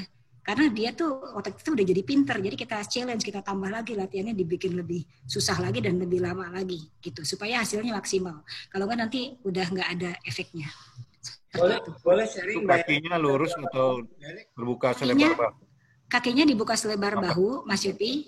Kakinya dibuka selebar bahu, nanti makin, karena kalau kakinya rapat makin susah. Jadi nanti kalau udah kuat, jadi yang pertama-tama kalau kita tidak biasa melakukan gerakan ini, itu akan terasa pegel banget tangannya. Karena apa? Karena core kita sama perut kita belum kuat. Tetapi semakin kita sering melakukan ini core kita sama perut kita udah jadi kuat. Jadi beban kita akan terdistribusi rata di seluruh tubuh. Jadi makanya ada orang kuat plank sampai jam-jaman kan kalau lihat plank challenge itu. Tapi kalau pribadi ya, saya tidak menyarankan plank terlalu lama, lebih baik 45 second ganti gaya. Nanti kalau seperti kata Kang Rashid, jadi 11 menit itu udah dapat latihan macam-macam. Karena every series-nya tuh hanya 45 detik dan itu kocor, udah keringat tuh udah basah deh, udah basah beneran gitu. Udah, menurut saya itu juga termasuk salah satu pembakaran kalori yang maksimal gitu. Nah, variasi lainnya ya. Li, plank ini betul ada nggak Li yang kayak posisi Eli yang pertama, tapi dia posisinya tangannya kayak yang kedua. Nah, tapi ini dia nggak, kalau Eli kan miring, dia agak lurus kayak posisi pertama gitu Li. Jadi dia kayak mau push up. Itu ada nggak? Betul. Ada betul. Jadi orang nih mazhabnya beda-beda ya, mazhabnya beda-beda. Enggak, maksudnya jadi benar itu ada ya. Betul. Jadi kalau dulu saya lihat plank yang dulu kan yang lurus karena plank kan intinya papan. Kalau sekarang kalau kita posisi seperti ini tapi bagian upper body-nya dibikin lurus kayak yang posisi 1 itu lebih berat nih. Jadi kalau mau karena challenge, dia agak maju, jadi ininya dibuka gitu ya. Iya, jadi kalau mau challenge lakukanlah seperti itu. Kalau Anita udah jago, lakukan seperti itu. Aku pernah lihat. Jadi posisinya kayak kita mau push up tapi kita tahan gitu ya. Jadi betul. Iya, jadi itu lebih beratnya lebih besar gitu. Di tangan juga, iya, di tangan dan semuanya ditarik gitu jadi kan? Iya, jadi itu memang challenge lagi gitu. Jadi itu challenge lagi ya? Iya, kalau kayak caturangga tapi nggak full caturangga, Mbak. Iya, kayak caturangga, betul-betul. Tangannya, iya. Iya, tangannya agak ditekuk tapi gini Li, dadanya itu agak ngebuka gitu. Oke. Jadi betul ya? Betul ada. Iya, jadi si bahunya lebih maju dari plank tuh udah lebih maju kan bahu tuh, tapi caturangga itu lebih maju lagi. Jadi sesungguhnya nih latihan plank ini variasinya banyak sekali. Banyak ya? Enggak takut banyak sekali. Enggak. Kalau kita googling nih ditembak bisa ya? Gambar caturangga itu siga kumaha. Jadi nanti makanya harus kelas sendiri yang untuk kelas yoga ya. Ini saya hanya tampilkan yang gerakan paling sederhana aja. Jadi juga biasa variasi lainnya nih seperti ini yang set plank yang di bawah. Nah, kalau set plank itu gunanya untuk apa? Gunanya selain kita melatih core, juga handphone jadi lemak-lemak yang ada di sisi tubuh ini juga terkikis. Jadi kalau cewek-cewek nih kalau mau ngilangin handphone ini juga bagus. Jadi caranya kalau masih berat, kakinya satu taruh di lantai. Nanti kalau sudah nyaman, angkat kaki dua-duanya seperti gambar tengah. Kalau udah nyaman lagi, lakukan full side plank. Jadi tangannya, telapak tangan yang di bawah. Nah sekarang lihat kenapa saya pakai sarung tangan. Sebetulnya ini bukan buat gaya ya, biarpun kelihatannya memang saya gaya. Ini bukan buat gaya, karena sesungguhnya ini saya tuh ada saraf kejepit di pergelangan tangan kiri saya. Jadi suka sakit kalau ditekan. Tapi terima kasih teknologi sekarang ada yang namanya exercise gloves, ada yang namanya matras. Jadi itulah, jadi keterbatasan itu bisa diatasi gitu ya. Jadi kalau sakit ini sakit itu kita cari cara. Caturangga itu Teh Santi kayak push up, cuman kalau push up di gym itu kan dia tangannya lebar ke samping ya. Kalau caturangga itu tangannya ke arah rusuk kita, jadi lebih sempit. Jadi apa namanya? Tekuknya dia ke arah rusuk. Itu kalau tradisional push up itu yang kena bicepnya, kalau yang caturangga itu yang kena tricepnya gitu ya. Jadi tangannya dikempit dekat sama badan gitu kan, turun ya. Oke, makasih Yuse. Sekarang kita lanjut lagi ya. Sekarang kita ada latihan lainnya untuk memperkuat tulang punggung. Ini latihan balance. Latihan balance macam-macam lah jenisnya, pilih aja. Jadi diantaranya seperti ini yang cukup simple. Ini namanya bird and dog. Jadi di matras kita latihan tangan kanan kaki kiri, atau gantian tangan kiri kaki kanan. Jadi seperti saya bilang tadi, kalau latihan tuh gantian Kang Isur, kanan kiri dilatih supaya balance gitu. Gunanya apa? Kalau kita belum terbiasa latihan begini ini pasti mau jatuh-jatuh gitu. Karena kita harus melawan core kita tuh harus menopang gravitasi tubuh kita. Jadi ini juga bagus buat memperkuat tulang belakang gitu. Atau latihan balance tadi saya bilang. Itu ya Mbak ya. Berapa? Ya. Dari 11 menit itu ya. Bagaimana? Variasi berbeda-beda yang dilakukan Teh Heli. Iya, variasi berbeda-beda, tapi ini bukan variasi dari plank ya, ini termasuk latihan yang non plank gitu kalau saya bilang. Latihan plank lainnya bisa yang namanya nanti mountain climber, nanti posisi plank ini, tapi tangannya dibuka kanan kiri, kakinya dibuka kanan kiri gitu, atau digeser kanan, geser ke kiri gitulah. Atau yang gini, latihan seperti elbow plank, high plank, elbow plank, high plank, jadi bergantian. Elbow high plank, elbow high plank, elbow high plank gitu. Jadi itu variasinya macam-macam lah gitu. Tapi ini adalah berbeda, ini latihan stability-nya gitu.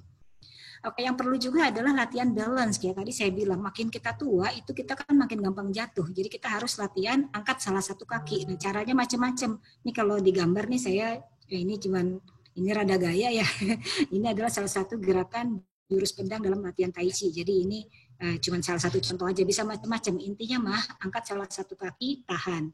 Ini kaki nggak usah angkat tinggi-tinggi juga nggak apa-apa. Jadi ngelatih balance aja, kanan, kiri gitu ya, biar nggak cepet jatuh gitu. Oke, kemudian saya lanjut. Tadi kan udah latihan tulang punggung ya. Sekarang kalau untuk angkat-angkat tadi apa yang perlu? Kita perlu juga latihan menguatkan paha dan kaki. Latihannya yang paling sederhana seperti ini. Yang nomor 1 ini kayak setengah jongkok gitu. Ibu ini paling kiri ya. Hati-hati punggungnya juga tetap lurus. Atau kalau ini kan tadi kakinya selebar bahu, kemudian bokongnya turunkan sedikit. Kalau ada HNP atau pemula mungkin caranya seperti ini. Nanti kalau mau challenge bisa juga latihan yang namanya kuda-kuda sejajar seperti gambar tengah. Kalau orang karate ini bilangnya kibadachi gitu. Jadi kakinya dibuka lebar, bokongnya diturunkan ke belakang, tahan beberapa hitungan. Mulai dari beberapa second, kalau kuat sampai menit juga boleh. Ya. Kalau mau challenge lagi, latihan yang full squat seperti sebelah kanan. Jadi ingat tadi ya, buka kaki selebar bahu, yang turun adalah bokongnya. Jadi kita menggunakan kekuatan otot paha bagian atas, big muscle. Jadi big muscle ini sangat kuat. Kalau ini mirip-mirip yang tadi saya bilang ada latihan kata sana ya kalau chair pose. Ya itulah kira-kiranya itu ya. Juga perhatikan tadi jangan sampai lutut lebih dari ibu jari biar dengkulnya enggak sakit gitu. Oke, saya lanjut. Ini latihan kaki lainnya bisa lanjut seperti ini atau bisa aneka gerakan juga macam-macam. Ini warrior 2 gitu. Jadi pilih aja latihan, pokoknya asal menguatkan kaki gitu. Nah, kalau kembali ke tadi saya sampaikan bahwa memilih olahraga itu juga harus sesuai dengan kondisi tubuh. Jadi kalau kita nih ada seperti Kang Aris, punten Kang Arisnya nih atau saudara Aris Subekti, itu kan ada masalah saraf kejepit. Jadi harus hindari kegiatan yang sifatnya membuat benturan, peregangan atau pembebanan yang berlebihan pada punggung bagian bawah. Jadi sebaiknya menghindari juga bersepeda karena itu nanti menumpu pada punggung belakang, berlari atau high impact ini yang juga dihindari. Juga beberapa gerakan-gerakan seperti nomor 2, 3, 4, 5. Ini ada contoh gambarnya ya, lihat. Nah ini contoh gambarnya. Jadi ini namanya full squat yang kita lihat tadi. Itu. Kemudian ini yang tim lutut, ini juga bahaya buat punggung belakang. Kemudian ini yang namanya sit up atau crunch. Dan yang ini namanya leg raise up. Jadi kakinya diangkat 90 derajat, diturunkan hampir nempel lantai, angkat lagi. Kalau kita tidak ada masalah HNP, ini ada termasuk latihan paket hemat saya. Jadi saya sih paling senang tuh latihan ini. Jadi setelah tadi latihan plank, saya paling suka nih latihan crunch sama leg raise up. Kalau kita crunch yang dilatih otot perut bagian atas, kalau kita latihan leg raise up yang dilatih otot perut bagian bawah. Karena seperti saya bilang tadi, latihan itu harus berpasangan. Latihan kanan, latihan kiri, latihan perut atas, latihan perut bawah, latihan punggung, latihan perut gitu. Jadi karena sesungguhnya sesuatu diciptakan oleh Tuhan berpasang-pasangan. Kenaonnya orang teh jadi juga ini. Itu teh Mbak Eli berarti ini apa paradigma yang salah ya kalau kita punya sakit pinggang, nggak seolah-olah apa pergaan itu kayak mengembalikan pada ini, padahal ternyata itu salah, nggak boleh. Ya, gini Kang Aris, jadi peregangan tuja jangan terlalu dalam-dalam. Jadi kalau cium lutut, instead of dilakukan cium lutut pada posisi berdiri atau posisi duduk seperti saya ini, kalau kita punya HNP, mau cium lutut, kita tidur Kang Aris. Tidur jadi dengkul yang ditekuk ke badan. Gitu. Jadi paham maksud saya Kang Aris. Jadi kalau kita lihat posisi yang ini, tidur ya, ini dengkulnya yang ditarik ke badan kalau mau peregangan. Kalau punya HNP. Jadi jangan dilakukan cium lutut pada saat kita berdiri atau kita duduk. Karena nanti ini bahaya buat punggung bagian belakang. Itu sebabnya saya bilang tadi. Jadi latihan itu disesuaikan. Tidak semua latihan itu baik untuk satu orang, belum tentu baik untuk orang lainnya. Jadi sesuaikan ya. Kalau tidak ada keterbatasan silakan mau rekumahage aman gitu. Tapi kalau iya, ya Kang Kalau Aris. saya kan bukan HN. Terus ini Mbak Eli belum nggak HNV karena cuma sakit pinggang itu. Boleh nggak seperti gitu ya? Peregangan boleh Kang Aris, cuman jangan ekstrim kali ya. Mungkin kalau cuma encok namanya sudah tuh. Yang ini nggak boleh. Aging disease itu namanya.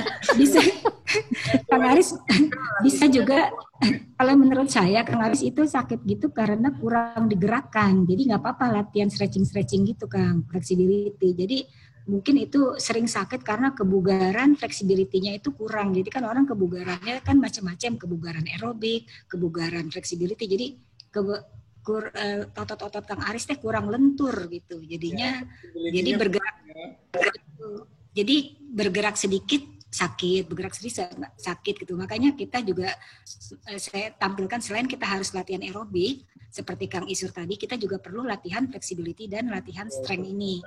Jadi ya, kalau saya tambahkan bahwa tubuh kita itu kan integrated system. Jadi latihan plank itu juga bagus untuk kekuatan otot diafragma. Kan kalau chest runner juga kalau mau napas diafragma juga perlu otot perut kan.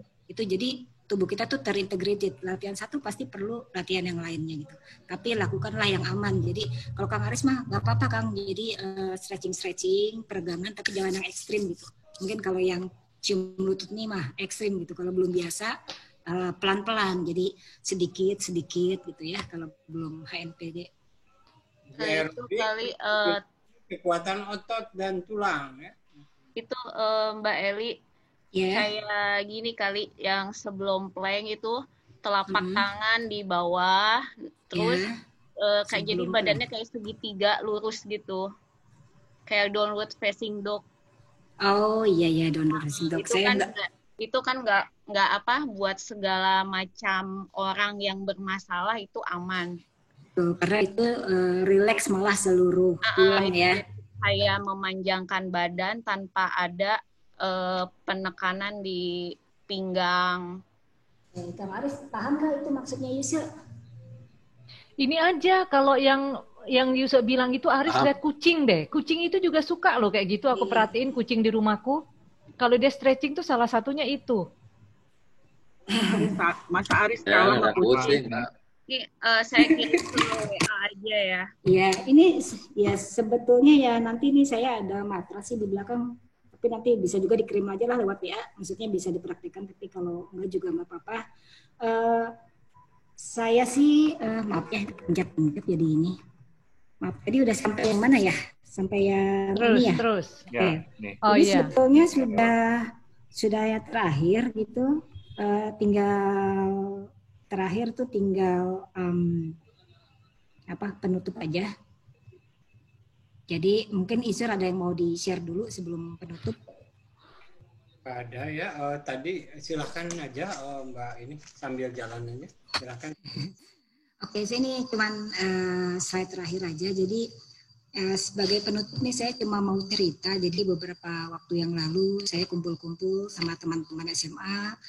Saya agak sedih melihat bahwa banyak orang yang kelihatannya sehat tapi sebetulnya tidak 100% sehat.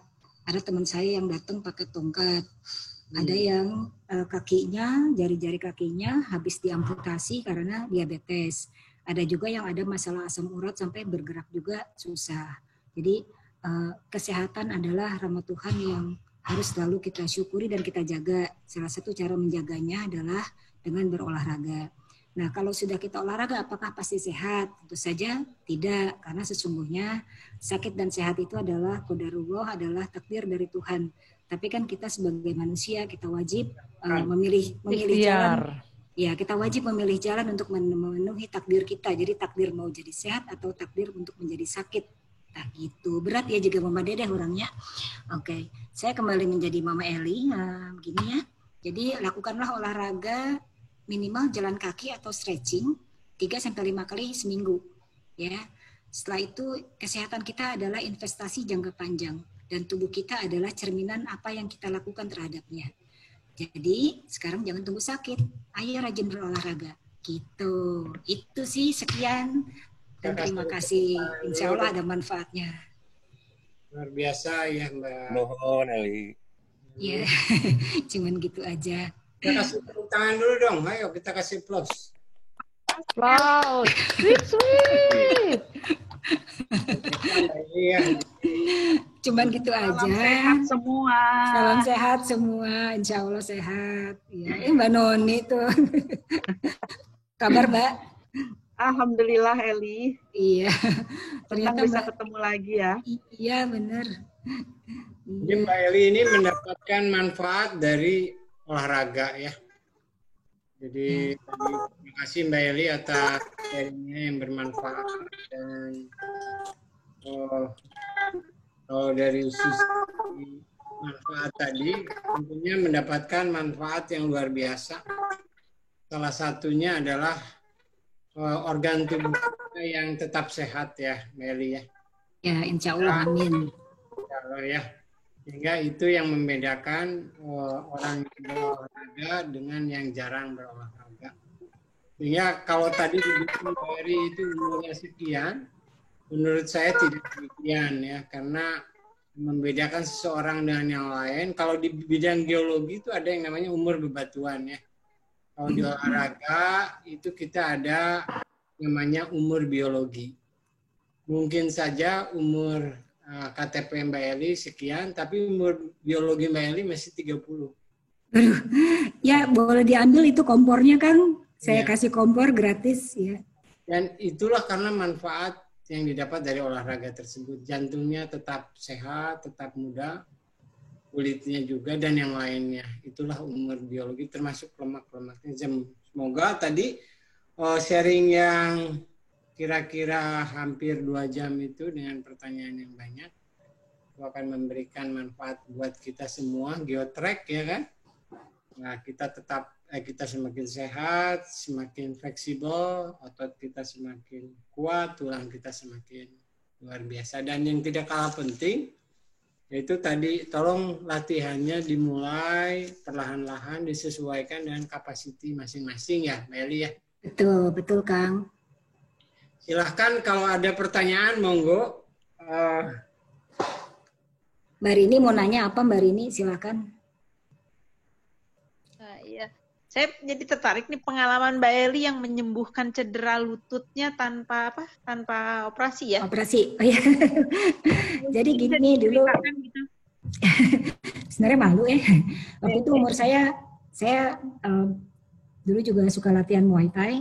Kemudian ada suatu kejadian di mana saya latihan gerakan namanya jump kick, itu yang maaf ya itu kayak Bruce Lee lah gitu ya, lari kemudian lompat gitu kan. Menurut saya sudah melakukan itu ribuan kali dalam hidup saya, jadi harusnya nggak apa-apa.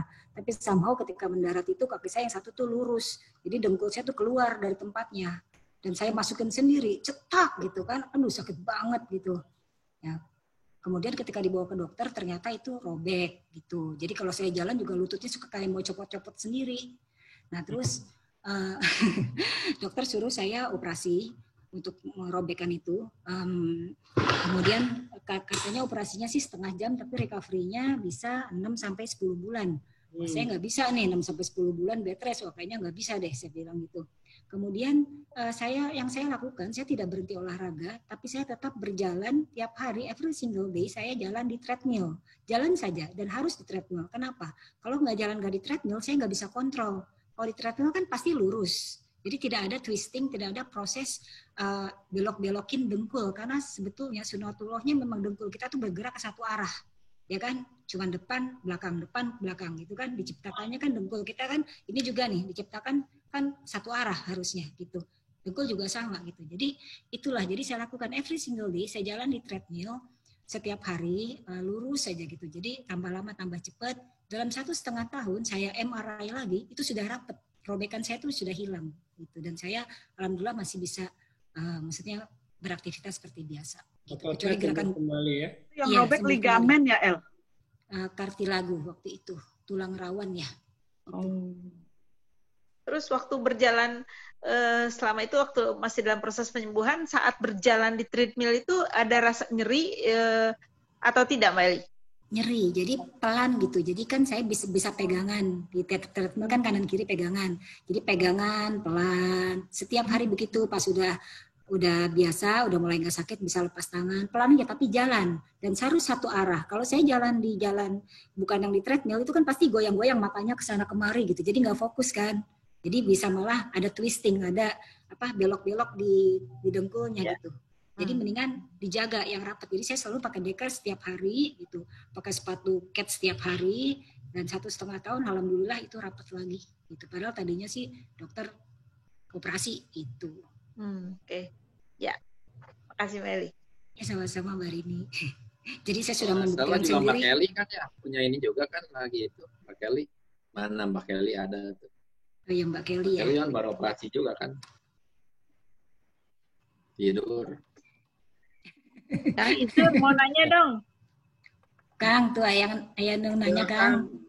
Bu dokter. Mbak Rini. Kang itu nih kan jagoan masak juga nih, senang masak. Nah gimana caranya biar nggak tambah gendut ya? Kalau saya sambil masak sambil gitu loh. Kelihatannya nggak, karena rajin olahraga ya kayaknya. Karena rajin didistribusikan Mbak Rini ke teman-teman. Harus dapat bolu gulung dulu nih. Kumaha Kang? Jawab Kang. Ya terjawab tadi sama Mbak Rini, walaupun belum ideal tapi ya tetap. Kalau saya olahraga masih terus, ya, Bu Dokter ya, saya tuh punya target tiap minggu itu 50 km. Wow. Iya. 50 kilo naik Gojek apa lari Kang? Oh lari, saya kira naik Gojek. Ya. Dan coba ya itu tadi asupannya ya. Asupannya untuk di tapi itu tadi yang tidur juga tidak kalah penting gitu kan. Karena kalau tidurnya kurang cenderung untuk makannya banyak juga kan. Jadi kombinasi itu tadi olahraga saya tuh tetap itu dijaga itu per minggu. Apalagi kalau ada race maraton gitu, biasanya sebulan bisa 300 km ya. Sebulan. Wow. Karena memang untuk latihan menuju maraton kan bertahap tuh. Biasanya peaknya di 34 km di 3 minggu terakhir. Jadi memang untuk race-nya sendiri 42 km, tetapi latihannya minimum 4 bulan sebelumnya dengan rata-rata mileage per bulan 250 sampai 300 km. Jadi dalam 4 bulan itu harus ya sekitar 1000 sampai 1200 km untuk Nanti 42 kilo ya. 42 latihannya. Betul. 1200 km untuk latihan untuk S42. Jadi itu tadi Mbak Rini ya, jadi saya diusahakan untuk terus pagi-pagi itu bangun lari pagi gitu kan. Latihan. Tapi kalau kita mah susah ngikutin hardcore-nya Kang Isur Mbak Rini. Kalau saya sarankan mah kalau kita olahraga tuh yang gampang-gampang aja lah, supaya di mood-nya dulu dijaga gitu. Yang penting tadi dibilang bahwa not everyone has the same capacity ya. Betul. Jadi olahraga yang tadi plank 11 menit itu sangat bermanfaat untuk bakar kalori sebenarnya. Dan dipastikan olahraga yang cocok lah. Ya kan, kalau senangnya jalan pagi ya jalan pagi aja. Ya, kan? Yang penting rutin ya. Betul, yang penting rutin. Gitu. Yang susah tuh kalau senangnya olahraga rahang kan. Nah, Santi langsung komen langsung. Saya mau share ya. Saya asal mulanya lari itu kan nggak kuat ya. Tapi jadi memang benar kata Kang Izur tadi. Jadi kalau kita olahraga itu mengeluarkan hormon endorfin. Itu saya kemarin ditantang untuk lari 100 km. Itu saya bisa tuntaskan dalam waktu 2 minggu di angkatan saya. Nah, jadi benar kita tuh tanpa terasa tuh jadi ketagihan. Jadi saya tuh sekarang tuh lari tuh lebih mengasihkan daripada traveling gitu loh. Saya sudah menemukan, saya suka ini gitu. Jadi sekarang saya goalnya tuh pengen saya bisa HM. Cuman yang selalu jadi kendala saya tuh di asupan. Jadi saya tuh cepet capek gitu loh Kang Izur. Kurang tenaga gitu loh. Itu yang lagi saya pelajari. Mungkin makannya nanti Kang Izur kan waktu itu pernah bagi-bagi di grup ya. Cara makannya yang mana. Nah kalau makan tuh saya masih pemakan segala, cuman prinsipnya makan secukupnya, ya tidak berlebihan itu aja. Jadi kalau 1 bulan sebelum race biasanya saya lean makannya. Lean itu apa Kang Izur? Tidak ada gorengan yang masuk. Karbo yang simpel dirubah menjadi karbo yang kompleks. Seperti nasi merah, ubi-ubian. Ubi-ubi ya. Ya, ubi. Dan kalau ubi-ubi digoreng gue makan. Iya, ubi digoreng. Ubi segala digoreng. Mesin kita harus bagus kalau fuel kita bagus. Fuel itu ya Sofinya boleh asupan, sehingga darah kita yang akan kaya jadi kaya akan Hb gitu kan. Sehingga punya kapasiti untuk menyerap oksigen yang banyak. Dan ketika kita lari jarak jauh, itu karbo kompleks itu yang lambat terurai, sehingga energinya akan tetap ada. Dan 2 minggu sebelum race itu juga saya tidak minum kopi, karena impact kopi terhadap darah itu akan mengurangi itu ya kapasiti si darah tersebut. Jadi intinya ya selain latihan yang rutin ya tadi itu makanan asupan, juga sangat penting, asupan. Dan dan jangan lupa minum setiap 3-4 kilo ya, karena darah kita kan dominan mengandung air. Kalau air kita kurang otomatis kerja jantung dehidrasi kita bisa ya kan? Lebih berat. Kalau udah jantung kita lebih berat otomatis anaerobik respirasi terjadi dan terjadilah asam laktat terbentuk, jadilah otot kita kram. Itu kira-kira. Saya mau nanya dong Teli. Ya, mangga. Tadi kan banyak contoh-contohnya yang posisi duduk itu yang menyebabkan otot bermasalah sama tulang juga masalah. Kalau posisi tidur tuh bisa menyebabkan ini juga nggak? Cedera pada otot nggak? Posisi tidur yang aman itu seperti apa sebenarnya? Ini saya jawabnya teoritis saja karena saya juga nggak tahu kalau saya tidur saya posisinya kumaha gitu. Ya. Yang aman merem. Itu nomor 1, nomor 2. Katanya sih kalau yang bagus itu miring ke kanan karena kiri kan ada jantung, yang bagus itu miring ke kanan. Kedua juga mungkin nggak terlalu bagus kalau posisinya terlalu telentang karena itu membebani punggung kita juga gitu. Makanya kalau orang hamil kan juga nggak boleh kan tidur telentang banget, harusnya miring ke kanan gitu. Saya jadi ingat anak saya. Cuma kalau miring ke kanan kan itu tangan kanan ini kan ditimpa oleh berat badan gitu. Itu kan juga akan jadi kaku kan mestinya. Harusnya jangan ditimpa Mas Yopi. Nah kan otomatis kan kan bisa miring ke, gitu aja ya. Kan bisa di sampingnya tapi begini kalau lihat gitu. Okay. Ya, gitu. Supaya tulangnya bagus ya. Iya. Juga ya berarti nggak ditiban ya tangannya, nggak ditiban ya tangannya. Betul. Saya dulu soalnya ada masalah sama lengan kanan saya ini. Saya pikir nggak ditiban itu kali. Oke, jadi jangan ditibanin Mas Yupi. Jadi begini. Jadi kalau kita terlalu tegak tidurnya terlentang, itu ada tetangga saya dulu ada masalah backbone juga, kata dokter tidurnya karena terlalu flat begini. terlalu telentang, jadi lama-lama si punggungnya katanya sakit, jadi harus miring kanan atau miring kiri. Kalau saya pikir kiri ada jantung ya, jadi mungkin nanti jadi kurang ini, agak sesek gitu mungkin. Oke, makasih. Dan kayak gini ya, Mbak ya. Gini. Kang ini mau foto dulu nggak, Kang? Iya. Jadi lupa kok nanti kayak foto. Iya. Lupa harusnya fotonya pas tadi tengah-tengah ini. Kelupaan. Ya. Sekarang aja yuk. Sekarang aja tuh, mumpung masih 20 tahun, 20 orang. Udah ada yang ngomong tadi, kayaknya di grup. Oh iya. Okay. Kamera buka dulu, kamera. Ya buka dulu nih, kita foto nih, foto dulu nih. Yang foto saha? Kang Rasid tuh Eva bukan. Pakai kerudung hela, kerudung. Ya. Ya Kang Rasid tadi kunaon waktu plank cicing wae kan.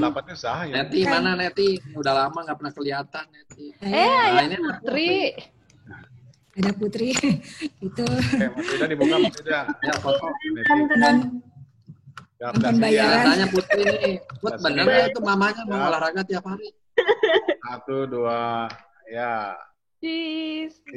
Sip. Lupa ya. Lagi ada yang merem. Iya. Oh itu Aris, buruan. Ayo. Ya, 1, 2. Bu Aris. Tahan, ya. Oke, makasih. Terima kasih. Kali ini. Oke, ditanya Ki. Putri bener nggak?